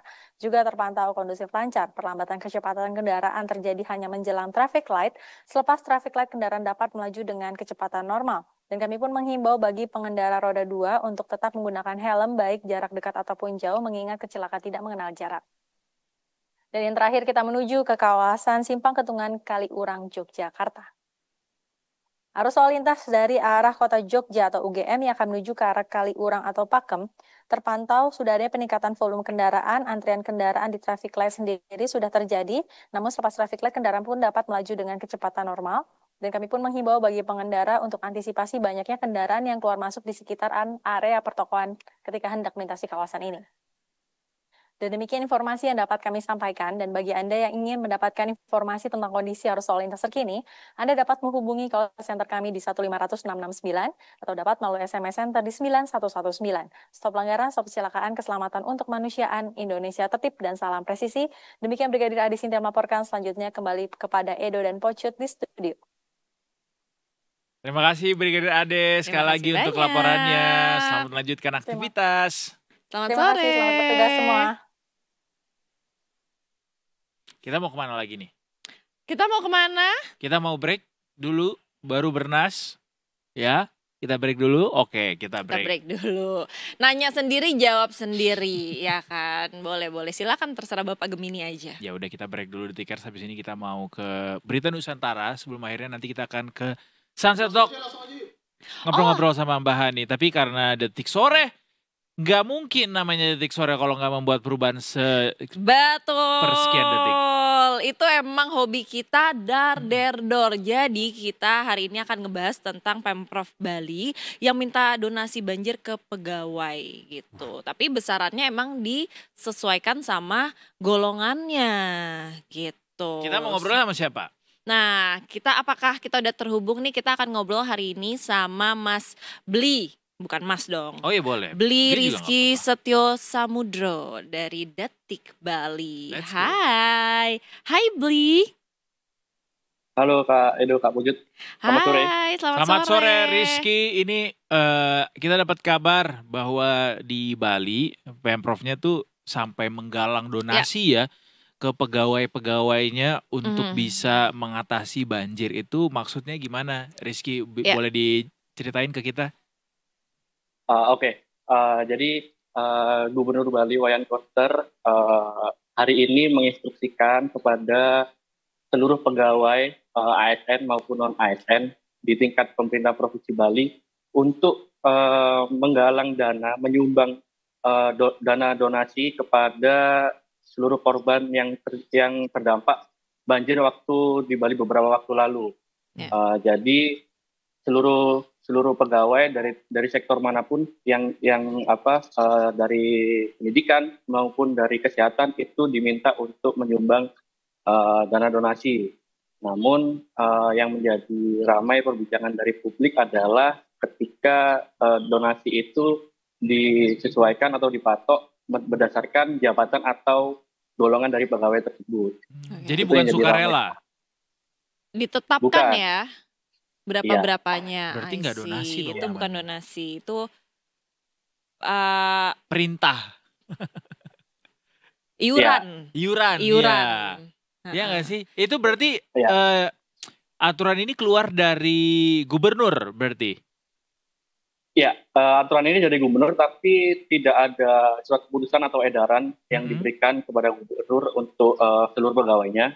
Tapi secara lisan, secara rapat bersama dengan seluruh pejabat-pejabat fungsional, OPD maupun dirut kepala sekolah, direktur umum rumah sakit umum daerah di Bali, itu diinstruksikan melalui situ. Nantinya instruksi itu mengalir ke bawahan, jadi mulai dari misalnya dinas pendidikan menggelar rapat bersama ketua MKKS seluruh Bali untuk menginstruksikan kepada seluruh kepala sekolah agar instruksi ini, donasi ini nyampai ke seluruh pegawai tenaga pendidikan. Begitupun juga tenaga kesehatan, itu direktur utama dari RSUD, di beberapa RSUD di Bali itu juga menginstruksikan untuk seluruh tenaga kesehatan yang ada di Bali itu juga menyumbang donasi itu. Namun update-nya dari pernyataan baru dari Sekretaris Daerah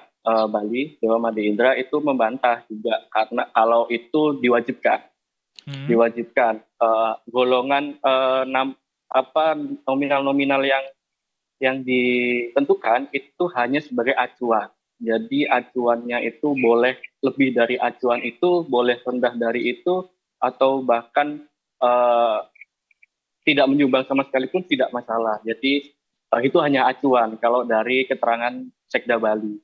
Oh, jadi sudah diklarifikasi gitu ya, ternyata tidak ada kewajiban sekian nominal yang seperti kita lihat pada gambar seperti sekarang gitu ya. Oke. Kalau nggak ada, Kalau kenapa nggak harus ada besaran itu ya? Mungkin kan cuma buat kira-kira.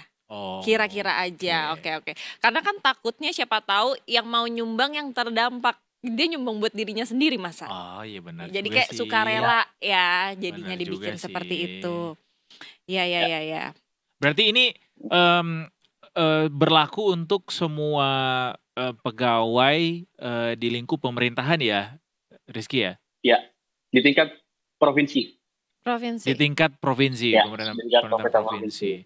Udah ke info nggak soal berapa banyak total donasi yang sudah berhasil digalang?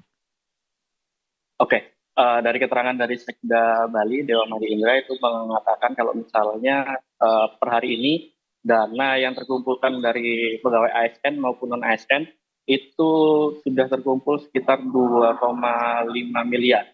Namun yang disalurkan sementara itu masih di angka 390 juta. Nantinya sisa dana ini juga Sekda juga mengatakan kalau misalnya sisa dana ini itu juga untuk darurat kebencanaan jika misalnya terjadi bencana lagi ke depannya, karena menurut pengakuannya diperkirakan musim hujan di Bali itu berlangsung sekitar November sampai Februari tahun 2026. Jadi untuk mengantisipasi itu dana dari pegawai pemerintah itu dialokasikan ke sana. Oke, nah kalau misalkan mekanisme transparasinya gimana nih terkait penggunaannya? Karena kan mungkin ada beberapa masyarakat yang kayak curiga, kayak gimana nih? Nah itu mengatasinya gimana, Mas? Oke, jadi Gubernur Bali, Wayan Koster, dan Sekda juga membenarkan juga kalau misalnya dana ini akan ditujukan kepada yang pertama pasti dari korban dampak banjir. Itu mulai dari yang kehilangan keluarganya, kerusakan rumahnya, kerusakan bangunan usahanya, bahkan sarana prasarana untuk mata pencarian, terutama seperti yang kita ketahui seperti Pasar Badung dan Pasar Kumbasari itu merupakan titik yang paling parah di Denpasar. Itu juga akan menjadi fokus pemerintah untuk mengembalikan operasional atau aktivitas pedagang pasar karena semua lapak mereka itu sudah habis diterjang banjir waktu kejadian tanggal 10 itu. Baik. Rizky, kita mau konfirmasi sekali lagi, berarti ini memang yang dimintakan donasi tidak cuma guru ya, tapi seluruh pegawai di lingkungan pemerintah provinsi ya yang diminta ya? Ya, tapi informasi yang kami dapat sementara ini memang dari tenaga pendidikan, guru, ASN, maupun P3K, dan juga tenaga kesehatan, mulai dari direktur utamanya, jabatan fungsional, golongan 1, golongan 2, eselon 3, dan sampai P3K, itu besarannya hampir sama, cuma bedanya di direktur utama RSUD itu 2.500.000, lalu kepala sekolah itu 1,5 juta, dan paling rendah itu P3K itu 150.000. Wow. Ini jadi dari pantauan Detik Bali sejauh ini baru dari 2 dinas tersebut ya, pendidikan dan kesehatan, yang didapatkan informasinya diminta untuk melakukan donasi begitu ya. Iya, sebenarnya betul. Ini adalah cara yang mulia sekali dan menunjukkan bahwa pemerintah tuh melakukan terobosan, nggak cuma mengandalkan dana APBD doang, tapi justru mengambil sebagian dari pendapatan kita untuk kembali diberikan untuk masyarakat gitu. Iya. Oke. Nah, itu untuk besarannya ya, beli kadang maaf banget nih, kadang kita juga skip. Rizky. Jadi besaran itu tuh hitung-hitungannya tuh dari presentasi gaji kah atau dari mana, beli? Ya. Jadi menurut keterangannya Gubernur Bali Wayan Koster itu memang dipatok karena sesuai dengan pendapatan dari pejabat-pejabat. Jadi misalnya kalau direktur umum gajinya kan lebih besar dari yang lainnya, itu memang acuannya dari situ, dari pendapatan bulanan jabatan fungsional. Kalau sanksi nggak ada ya? Sanksi jika tidak memberikan gitu. Apakah ada? Kalau dari keterangan Sekda itu tidak ada sanksi yang menyangsi kalau misalnya pegawai tidak menyumbang. Dia sudah menegaskan bahkan pegawai tidak diwajibkan juga untuk menyumbang. Baik. Jadi tidak ada sanksi. Ini nggak ada yang protes kan gara-gara dimintain kayak gini, Rizky? Atau ada yang keberatan kah? Betul. Kalau ini kan dari awal mencuat ini kan di sosial media ada pengakuan dari salah satu pegawai ASN ya di sektor pendidikan. Pengakuan mereka memang tidak masalah sebenarnya untuk menyampaikan untuk menyumbang donasi untuk korban bencana banjir. Cuma yang jadi masalah adalah patokan kenapa donasi itu yang katanya sukarela tapi ada batas minimalnya berapa, ada golongan nominalnya itu yang mereka jadi jadi polemik di kalangan ASN. Tapi sudah diklarifikasi juga ya. Iya. Kalau ini penasaran, kalau Pak Gubernur sendiri, Wayan Koster sendiri nyumbang berapa, Rizky? Ada dikasih tahu nggak? Kalau tadi sih pengakuannya gubernur dan wakil gubernur itu dia mengatakan sekitar 25 juta. 25 juta masing-masing ya? Iya. Baik. Minimal. Okay. Jadi bisa lebih daripada itu sebenarnya ya. Kayak si batasannya tercantum tadi ya. Ya udah kalau gitu semoga cepat pulih Balinya. tidak ada Ya. lagi banjir, ada mitigasi untuk jangka panjang juga yang dilakukan oleh Pemprov Bali supaya kalau memang ada intensitas Ya. hujan yang lebih besar lagi di kemudian hari ini bisa semuanya dihindari risikonya ya. Hari ini ada hujan, Rizky?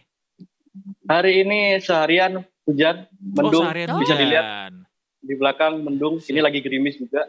Tapi nggak ada Jadi genangan susulan lagi kan? Ada nggak? Atau masih ada genangan nggak?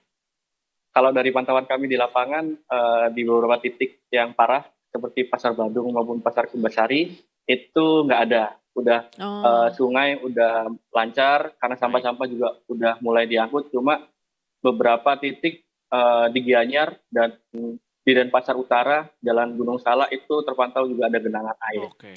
I di sana. see. Oke. Nah kalau misalkan posko sama tenda bantuan umum tuh masih adakah yang masih berdiri di sana saat ini? Kalau posko pengungsian sejauh ini yang masih berada di Denpasar Utara, Jalan Cokro Aminoto itu masih ada posko pengungsian dan posko-posko pengaduan itu dari pemerintah kota Denpasar, wali kota Denpasar juga udah menginstruksikan kepada kepala desa untuk membuka posko pengaduan di kantor desanya masing-masing untuk aduan dari korban-korban terdampak misalnya yang belum diberikan bantuan tapi tidak melapor itu bisa. Dan di titik-titik juga yang di Pasar Badung dan Pasar Kumbasari juga sampai sekarang masih ada posko pengaduan untuk korban-korban banjir. I see. Baik kalau gitu. Oke. Sekali lagi terima kasih Rizky untuk laporannya Terima langsung kasih dari banyak. Bali. Semoga bisa terus kondusif Amin. keadaan Bali di sana. Ya. Amin. Terima Selamat kasih. sore, selamat melanjutkan aktivitas. Selamat sore. Selamat sore. Itu dia. Kapan Poci terakhir ke Bali? Terakhir ke Bali saya September tahun lalu. Oh, September tahun Udah lalu. lama, udah lama ya? Oh iya pas banget udah setahun. Setahun. Berarti Setahun. udah dipanggil lagi tuh. Sama Rizky. Sama Rizky ya. Sama siapa waktu itu setahun yang lalu? Setahun yang lalu ke Bali sama temen. Sama teman. Berapa hari? Ketemu di mana, Oce? Berapa hari? Ketemu di mana berapa hari? apanya? Seminggu Pak. Seminggu ya. Ya. Berangkat bareng dari Jakarta kita. Oh, berangkat bareng. Biasanya ketemuan di sana. Enggak Pak, saya Dijemput ya kali ini ya. dijemput. Soalnya kan temen. Iya. Soalnya temen-temen dari sini. Jadi random tiba-tiba kita kayak besok lo kerja open trip. enggak? Oh, enggak bukan ya. Enggak, besok kerja enggak lagi Bali yuk gitu. Dadakan ke jadi Bali, ya ya. tiba-tiba Bali. Iya. Iya kebetulan kosong saya Pak. Iya. Sekarang kan sibuk banget. Sekarang saya nggak bisa, udah nggak bisa kayak iya. gitu. Harus on call terus. Alhamdulillah saya sibuk. Kalau nggak sibuk istirahat. Soalnya kan udah dewasa ya, Iya, betul. lebih wise lah. Kan kalau gitu. dewasa kan kita takut kan. Takut tumbuh dewasa. Takut tumbuh. Lagian takut gue di relationship kali ini gue ada perjanjian gak ke Bali. Oh gitu, nggak boleh karena takut nyantol yang lain. Enggak, Apa? bukan. Gara-gara kita berdua lagi buka salah satu sosial media, kita lagi kayak bareng-bareng buka-buka gitu terus ada Balikers. Terus gue kayak ya udahlah ya, kita nggak usah kali ya ke sana. Iya. Nggak usah ke sana sebelum resmi banget. Betul. Gitu. Aduh, Resmi. sampai kita bacain komen-komennya soalnya. Iya. Pocit lagi viral loh. Nggak usah dibilang. Nggak ada. Kita nggak break ada. aja yuk, Cit yuk. Yuk. Kita mau ke Sunset Talk habis ini Detikers, kita akan Iya. ngobrolin LPDP. nasib LPDP. Ini bener ya? Iya benar. Ada pembatasan kuota soalnya dan juga jurusan. Sayang sekali. Oh, padahal aku mau ngambil jurusan ini, teknik pengelolaan umbi-umbian, master. Bisa sih kalau itu masih bisa dong. Itu kan berguna Nggak tuh. ada, tapi kayaknya nggak ada deh di dalam ini apa yang ditawarin sama LPDP. Soalnya kan katanya ada jurusannya Ada dibatasin juga. jurusannya. Ya kan kalau misalkan mau ke sana komunikasi di sini juga bisa, Pak. Enggak ada Bener nggak? komunikasi. Misalnya, Oh, iya. makanya dibatasi. Oh, iya, betul. Biar nggak yang kayak wah tiba-tiba apa. Pengelolaan emosi Gitu. dan ekspektasi. Itu kita orang-orang Indonesia nggak bisa. Nggak bisa. Kita emang harus memang keluar. harus Kalau itu kita sambat. kita harus keluar kalau itu nggak bisa kalau di sini. Karena kita tuh emosinya kan di sini. gitu. Berhubung narsumnya belum ada juga ya, kita ngobrol-ngobrol dulu aja kali ya. Kita break aja yuk. Ya udah, break aja. Kita break aja kalau gitu. Kalau misalkan penasaran ya Detikers ya, jangan kemana-mana. Tetap di Detik Sore. Acimarare.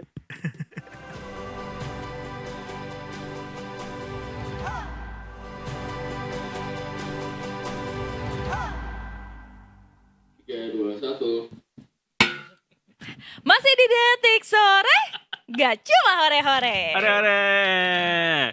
30 menit terakhir kita akan habiskan dengan informasi yang insya Allah bermanfaat buat semuanya. Buat teman-teman yang pengen menjajal LPDP, beasiswa lembaga dana abadi yang dikeluarkan oleh Menkyu ini. Akan kita bahas bersama karena ada yang baru dari LPDP. Iya, ada update terbaru tentang pembatasan kuota penerima beasiswa LPDP. Betul sekali. Kita akan ngobrol bareng sama Ibu Guru BK kita, yaitu Mbak Hani Waratwel Detik Edu. Selamat sore. Pucut Edo. Welcome back Mbak Hani. Yes, thank Apa you. yang lagi, sebelum kita masuk ke LPDP yang akan kita bahas hari ini, apa yang lagi ramai di dunia pendidikan saat ini Mbak? Yang lagi rame yaitu soal LPDP itu, terus kemudian Menteri baru nggak ada yang kena kan ya? nggak ada dong. Yang ada menteri lama yang lagi kasus ya. Iya, yang ada. menteri lama yang lagi kasus. Oke. Ya. Ya. Semoga ini ya programnya jalan lah ya, menteri Benar. baru. Amin. Oh sama MBG juga kali ya? MBG masuk kan? MBG Benar. masuk. Lagi rame juga tuh soal update si food tray-nya segala macam ya. Putri, terus kemudian ada surat yang membuat orang tua harus tanda tangan nih. Yang di Brebes kasusnya di Brebes. Iya, Oh. tanda tangan yang nggak boleh. Nggak boleh menuntut keracunan, Iya, itu iya, diprotes, iya, akhirnya iya. dicabut.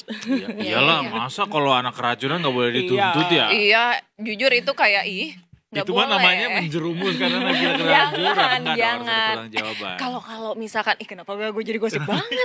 Tiba-tiba gini. Mbak nih, kalau misalkan yang kepala sekolah itu gimana? Yang mana nih?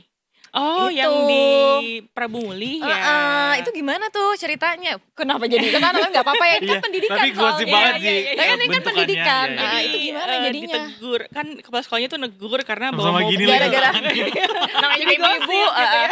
Iya, sebenarnya cuma ditegur doang Tegur. kan. Terus ternyata tuh anaknya wali Salah kota, satu, terus ternyata langsung dimutasi deh gitu. Dimutasi kemudian viral lah gitu Iya, kan. iya, iya. Bilangnya sih PLTK Distrik nih, oh ini ada kasus pelecehan seksual gitu-gitu gitu. Cuman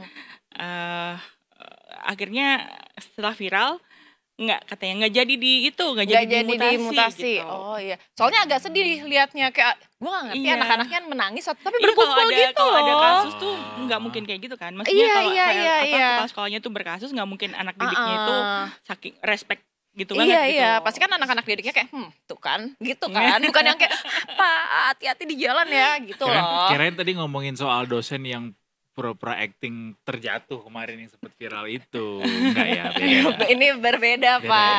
Atau kita mau bahas itu juga? Nggak usah, nggak usah, nggak usah. Tiba-tiba udah banyak ya dalam waktu 5 menit kurang. Kita udah bahas banyak Kita banget udah yang bahas viral. banyak. Kita Tapi bahas kembali ini lagi deh, lah. ya balik lagi soal LPDP. Yang aku tahu sejauh ini adalah LPDP tahun depan itu yang dibatasi adalah soal jurusannya, Mbak. Jurusan. Jadi nggak dan- semua jurusan nanti akan dan- diakomodir iya. sama LPDP. jurusan dan jumlahnya. Jumlahnya juga. jumlahnya. Jumlahnya oke. juga. Jadi kalau tahun 2024 itu penerimanya sekitar 8.500. Hmm. Tahun 2025 ini dibatasin akan 4.000 aja. Ih, setengah. Setengahnya dong. Iya, setengahnya. Makin susah dong. Iya ya. Iya, makin ketat mungkin Makin ya. ketat. Gitu. Karena Oke. sebelumnya Pak Menko PMK, Pak Pratikno semacam merencanakan transformasi beasiswa gitu. Transformasinya itu dalam artian nanti akan ditentukan penempatan dan juga jurusan-jurusannya sesuai dengan 8 industri strategis yang sedang dikembangkan Pak Presiden gitu. Oh gitu. Tapi kok kuotanya juga kena, Mbak? Apakah ada efisiensi?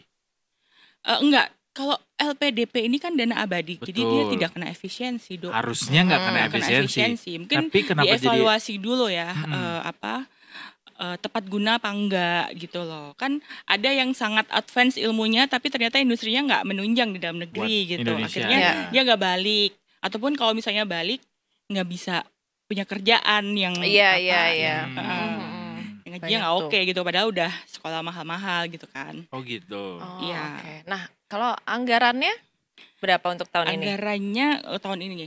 Kalau ini aja secara umum ya, Iya. itu kan dana abadi dari sisa realisasi anggaran pendidikan tiap Mm-mm. tahun. Setiap tahun dikasihkan ke LPDP itu. Iya. Tahun kemarin update dari ex Bumenkyu waktu di Aha. Bandung itu 154 triliun Mm-mm. dananya, Oke. menuju 175 triliun tahun ini. Kalau misalnya Hmm. ada realisasi anggaran pendidikan itu dimasukkan ke sana gitu. Hmm. Nah, itu dibagi dalam beberapa pos sih. Jadi kayak dana abadi pendidikan itu 126 triliun, Mhm. dana abadi penelitian 12,9 triliun, dana abadi Oke. perguruan tinggi 10 triliun, dana abadi kebudayaan 5 triliun. Oke. Gitu. Jadi I see. Jadi Risa juga masuk, beasiswa juga masuk di situ. Jadi bisa dipastikan bahwa memang tidak ada efisiensi Nggak ada. anggaran Nggak untuk ada ya. LPDP. Nggak ada untuk Oke. LPDP, nggak, karena emang fokusnya membangun SDM gitu. Iya. Oke. Dan angka 4.000 kuota itu pun pada akhirnya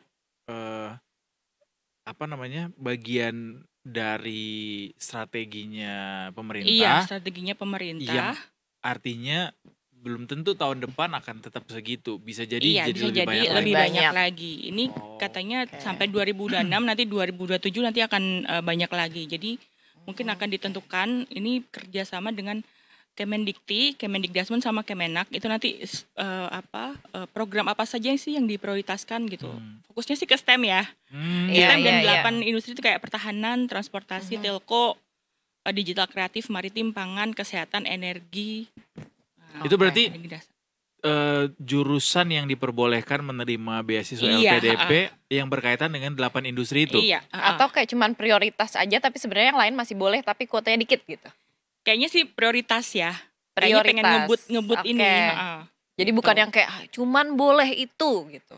Jadi mungkin kalau untuk humaniora mungkin agak berkurang ya, berkurang gitu. Kayak studi gender gitu-gitu Iya, tuh bisa nggak tuh berkurang, masuk lagi ya. Oh, oke. Karena akan oke. ditentukan- Apa aja Mbak, sorry 8 itu lagi? Pertahanan, Mhm. transportasi dan telco, Mhm. digital kreatif, maritim, pangan, kesehatan atau farmasi, energi, kemudian industri dasar terapan. Masih R&D. ada pangan, Cut. Bisa tadi. Farmasi kali ya gue. Farmasi. Farmasi Bisa kali ya gue. nyuntik-nyuntikin orang lu. Oh mau suntik nih. Nggak percaya kayaknya orang. Ya kan. Tapi kalau misalkan tahapan seleksi sama syaratnya sama kah atau Sama sih. sama persis nggak ada nih? yang berubah. Nggak ada yang berubah. Nggak ada yang berubah sih. Cuman emang lebih ketat aja. Lebih ketat aja, fokusnya mau ke 8 fokus itu Mhm. nanti akan diseleksi gitu. Tapi Oke. terkait evaluasi tadi Mbak, apa aja sih catatan-catatan penting dari LPDP terkait penerima beasiswa sejauh ini dan dampaknya ke dalam negeri? Oke. Jadi BPK itu audit kemarin tahun 2024 itu ada beberapa temuan, yaitu kayak kurang cermat dalam seleksi gitu. Terus kemudian kurang sesuai datanya seperti itu, inkonsistensi profiling awardee-nya, kemudian nggak ada yang nggak memenuhi batas minimal standar kelulusan. Oh, Tapi lulus. Tapi Iya lu. Wow. oke. Jadi kayak prosesnya itu tidak berjalan dengan sebagaimana mestinya Terus gitu. kemudian Ya? yang nggak balik itu juga ada sih. Oh, itu beberapa juga jadi tuh. concern juga. Iya. Orang-orang yang dapat LPDP yang seharusnya diwajibkan balik dulu 3 tahun gitu ya. Mereka nggak balik gitu maksudnya. Ada yang seperti itu. Ada yang kalau nggak salah kasusnya bayar penalti ada sih. Oh. Oke. bayar. Yang nggak balik tuh ada berapa banyak sih Mbak? Nah itu Disebutin nggak kurang sih? tahu sih, nggak ada. Oh. Belum nemu datanya sih. Tapi yang nggak waktu itu balik bukannya sempat ada kasakusuk kayak nggak apa-apa nggak balik mengharumkan nama Indonesia dari luar aja. Nah itu. Ya Nah, kan? itu sih, iya sih. Mungkin Tuh. akan ini juga ya, akan dibahas juga di transformasi beasiswa ini. Tetap harus balik.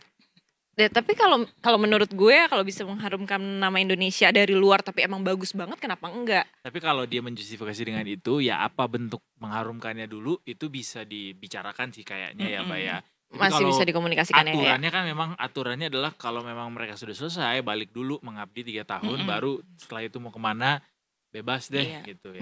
Kalau nggak mau balik jangan cari LPDP sih. Banyak yang Iya, lain sih kayak AA, banyak juga kok Australia beasiswa Awards, lain. Iya, iya, Chevening gitu tuh. Erasmus. Nggak harus mensyaratkan balik. Walaupun sebenarnya mereka juga mensyaratkan balik sih. I Se- see. bebe- se- Soalnya kan tahun, kerja 2 sama tahun. dengan Iya, pemerintah Indonesia iya. juga anyway ya. Tapi nggak ada ikatan gitu. I see. Tapi aku penasaran satu ini deh. Jadi tuh kayak beberapa tahun terakhir kan digital tuh lagi naik banget. Nah orang-orang dengan LPDP ini jadi kayak banyak jadi semi influencer gitu Iya, untuk iya, LPDP. iya, Apakah itu ngaruh banget sama kayak tiba-tiba kuotanya jadi yang daftar bener-bener banyak banget setelah itu? Bisa jadi, Iya jadi, kan? ya. Karena memang banyak banget, katanya 78.000 yang daftar itu sampai wow.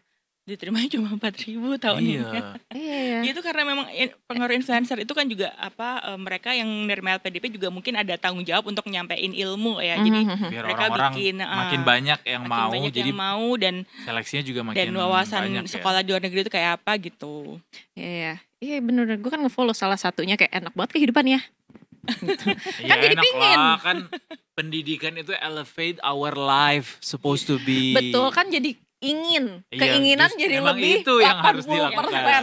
gitu kan. Emang itu yang diharapkan. Tapi berarti itu ngaruh juga ya dari kayak banyak banget influencer ya, kita influencer LPDP ini jadi kayak emang rame banget, banyak banget Iya. jadinya yang tertarik. I Iya. see. Tapi sebelum ini digitalisasi ini lagi with teknologi ya, ini sebanyak itu juga nggak tapi?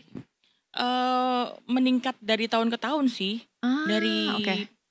Kalau nggak salah sempat yang pendaftarnya awal-awal tuh ratusan, terus kemudian Oke, kalau nggak salah paling banyak 2023 tuh sempat 9.000 awardee diterima. 9.000. Oh, wow. Tapi itu juga kayaknya berkorelasi sama jumlah penduduk kita yang memang mostly adalah generasi yang lagi sekolah dan juga kerja gitu, sehingga pasti akan demografi. lebih Iya, iya, banyak iya, bonus iya, demografi, iya, iya, iya. Demografi, betul. Kalau zaman dulu, walaupun LPDP juga baru dimulainya berapa tahun yang lalu, Mbak? 2009 ya. 2009, Saat ya. Ibu Sri Mulyani ini Ya, warisannya. waktu masih Ibu di Sri Mulyani. PSBY, bener. Iya, 15 tahun gitu. Cuma ya dulu kan belum seheboh ini ya Seheboh sosmed ini, ya, iya, dan iya, juga, iya. dan juga orang-orangnya belum sebanyak Jadi ini belum yang banyak yang angkatan. tahu. Nah, sekarang udah banyak yang tahu nih gitu. Iya, iya, iya. Tapi bener. 4.000 tuh setengahnya loh. Iya, Masih banyak orang yang setengahnya. nangis-nangis tuh. Udah Masuk saya. mencurahkan segalanya terus kayak 4.000 Iya. Nah, kecuali emang penelitiannya difokuskan ke 8 industri strategis tadi. Mungkin bisa lolos. Media nggak termasuk lagi ya? Iya. Ada digital nggak tadi? Digital ada nih. Digitalnya digital apa? ada Digital apa? ada. Digital tuh Industri luas digital banget. atau kreatif. Tuh. Oh, industri bisa, digital atau digital kreatif. Bisa. Bisa. Daftar deh. Tetap. Dari segi umur Bapak cek dulu. Bisa masih. 35 ya? Iya. Batasnya 35 35 kan iya. kita. Kan masih 27 kita. 19 baru 19 juga. plus. 19 ditambah 10. Ih. Malu loh. Tapi ya semangat buat teman-teman LPDP Ya. ya pengincar beasiswa, karena sebenarnya beasiswa tuh nggak cuma LPDP dan kenapa mungkin pada akhirnya orang heboh dengan LPDP ini karena mungkin kuotanya paling gede kali ya, Mbak. Paling Ya? gede dananya juga dana abadikan. Betul. Iya, iya. Tapi bicara dana, sebenarnya yang memberikan dana pendampingan beasiswa paling besar tuh bukan LPDP kan? Banyak pemberi beasiswa lain yang juga memberikan dana Maksudnya yang per pax-nya. iya. Dana per pax-nya. Oh iya, iya. Iya. Banyak. Ini kalau LPDP tuh menang di volume aja sih, volumenya. karena dan fokusnya untuk dalam negeri, untuk Indonesia gitu kan. Kalau kayak Chevening, Australia Awards itu juga Itu mereka kan bersaing dari bersaingnya negara mana-mana. worldwide Pak. Kalau ini kita bersaingnya sama Iya. teman kita jatuhnya Gitu. serumpun. Ini worldwide Pak. Takut udah nyampe mana gitu dia pelajarannya. Tapi tetap sama-sama ketat banget sih. Chevening Sama-sama. ketat banget. Australia Awards juga ketat. Tapi sebenarnya bisa coba yang lain lah untuk detikers yang mungkin pengen ikutan LPDP terus agak kayak sedih lagi kuotanya diturunin, bisa coba yang lain. Bisa, ya kan? banyak banget. banyak. Cari infonya di mana? Detik Detik Edu Edu. dong. Detik Edu tuh, cari infonya detikers di Detik Edu, banyak banget di sana pilihannya. Ada kolom khusus beasiswa ada ya, Mbak ya? Ada banget, ada banget. Ini balik lagi soal beasiswa ini memang jadi jalan ninja orang-orang yang pengen studi di luar utamanya ya, kalau LPDP tuh dan juga pemberi beasiswa yang lainnya, trennya makin lama memang makin naik ya Mbak. Iya. Ada korelasinya nggak sama kabur aja dulu? Wah, menarik banget nih. Menarik sih ya. Benar. Walaupun kabur aja dulu tuh bisa dimaknai masing-masing orang beda ya. Iya. Maksudnya biasanya kan kalau anak muda itu cenderung ingin penasaran, pengen melihat dunia.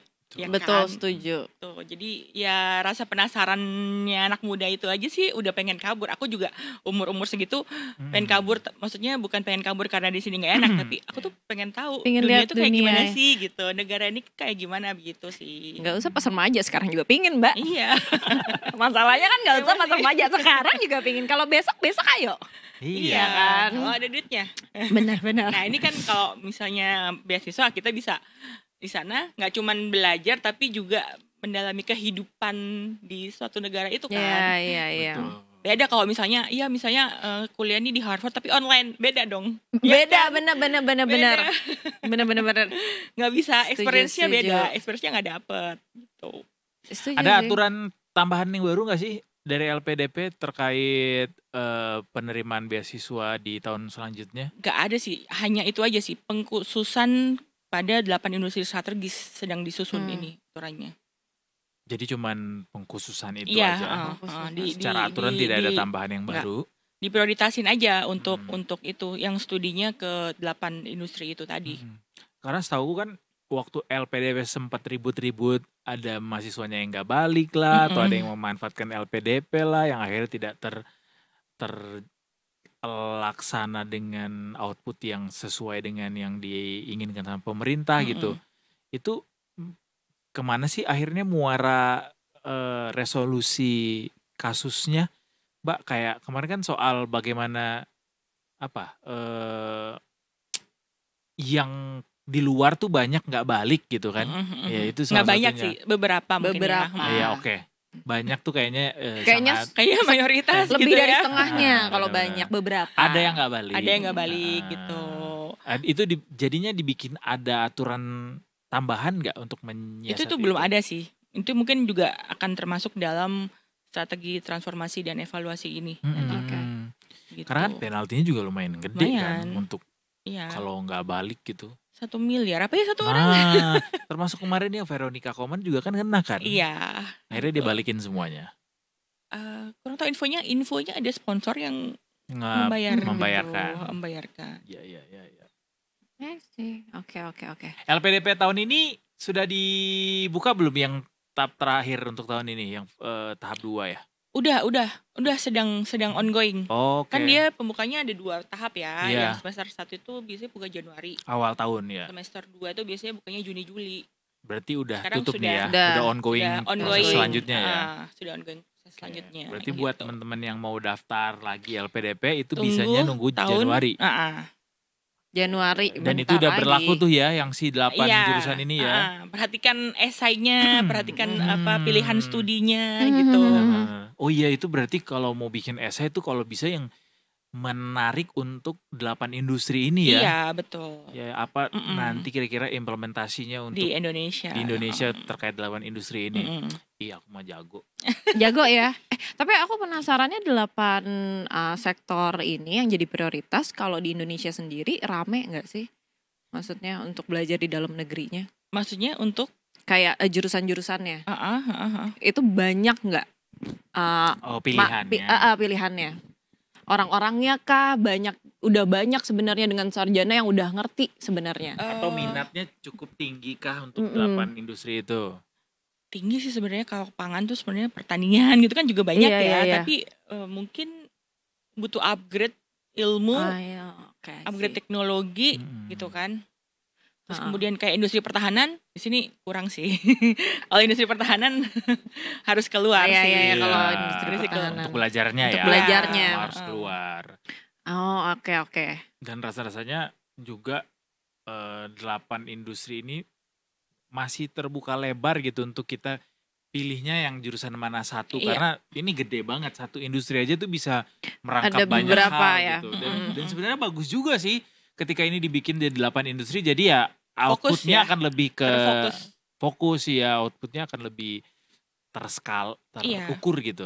Bener. Harapannya kalau misalnya mereka lulus itu sudah langsung bisa tepat guna gitu. Betul, tepat guna. Mengembangkan betul. apa di sektor mana gitu. Bener. Tapi ini menurut gue lumayan bagus sih, soalnya kan banyak banget kita sarjana apa yang sama semuanya rata-rata kayak berapa persen banyak, jadi nggak kepake kan. Nah ini tuh bagus gitu, jadi dia langsung kayak set ada nih udah. Iya. Gitu, itu sesuatu yang bagus sih sebenarnya untuk Iyalah. kedepannya. Harapannya nanti ada yang master misalnya dia ngambil teknik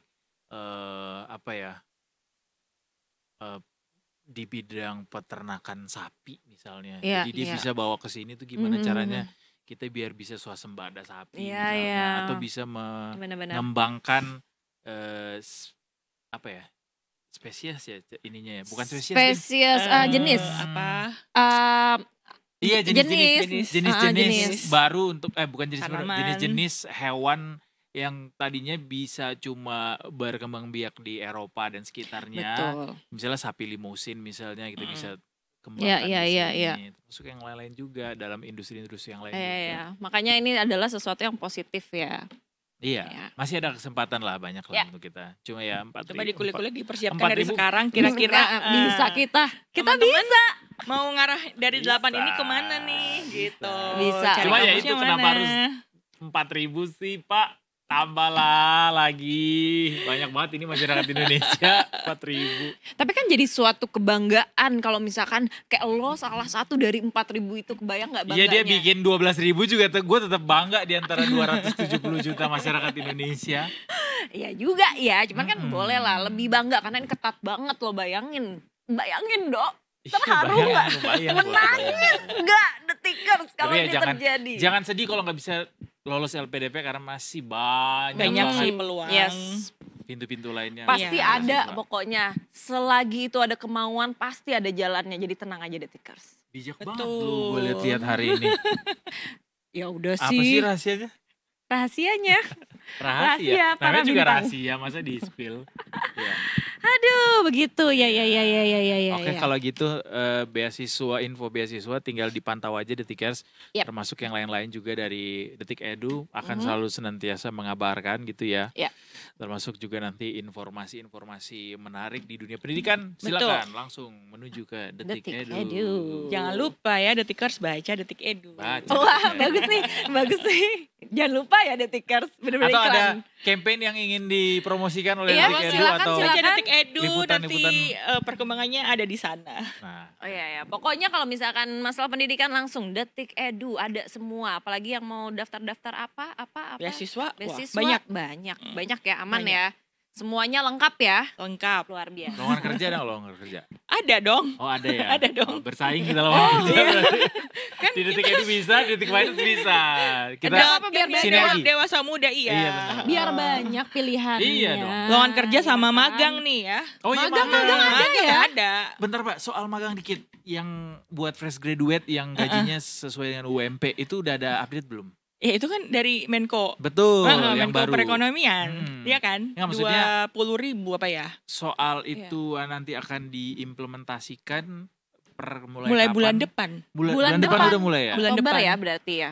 UMP. Oh, Itu yang cepet lulus juga ya, ya. yang sudah Buat lulus fresh ya, graduate. fresh Fresh grad. graduate. Tuh, jadi belum bukan yang Magang, bukan mahasiswa Buat akhir fresh ya. graduate, iya. Oke. Bedanya sama Kalau buat MSIB, mahasiswa masih itu. ada sih magang di Kemendikti ada. Oh di Dikti ada. Masih ada, cuman memang programnya. kuotanya tidak sebanyak yang lalu. Oh, Sebelumnya, oke. kayak MSIB gitu nggak Mm-mm. sebanyak itu ya. Oke. Katanya susah dapat kerja kan? Katanya susah buat cari duit sekarang tuh disediakan buat kalian ada 20.000 kalau nggak salah ya kuotanya. 20.000 ya. 20.000 kuota untuk fresh graduates bisa magang dibayarin sama pemerintah sesuai sama UMP daerahnya masing-masing. Iya. Tuh, Tuh, lumayan pantengin ya. deh, pantengin Detikcom ya. Pantengin. Infonya tuh. kalau nggak Detik Detik Edu, Detik infonya. Finance. Tuh, buat yang job hugging bisa juga. Bisa. Bisa kan tuh, jadi nggak usah perlu job hugging ya, langsung nih menuju, silahkan pilih Detik Finance. Benar. Atau Detik Edu. Detik Edu. Mana yang nongol di Google lah pokoknya. Iya. Kalau saya apa detik-detik kehidupan. Ya udah, makasih banyak Detikar sudah nonton Yap. Detik Sore. Kita dari jam 3 tadi sampai jam 5:30 kita Ya. harus pamit dulu ya karena Pocet juga mau ke gala dinner Gala bersama dinner. Sultan Hasanah Bolkiah. Wah. Bukan ya? Kenapa saya? Bukannya Bapak mau ngedet. Oh iya benar. Ya kan? Aduh, kalau gitu terima kasih banyak Mbak Ani, luar Iya. biasa. Sama Focut. Ya kan, jadi tahu kita mau siap-siap esai kan? Betul. Abis ini ya Aku langsung udah ya. ada daftar cukup banyak. Saya Kamu udah tinggal ada. lempar aja. Lempar ke belakang ya, bukan lempar begini ya. Aduh, oke, baik, silakan closingan Pak. Iya, Edward Simarangkir pamit dulu kalau gitu. Wujud Kameral pamit. Dan seluruh kru yang bertugas hari ini juga pamit. Kita ketemu lagi besok. Tentunya cuma di Detik Sore. Nggak cuma hore-hore. Belum weekend loh. Besok masih ada.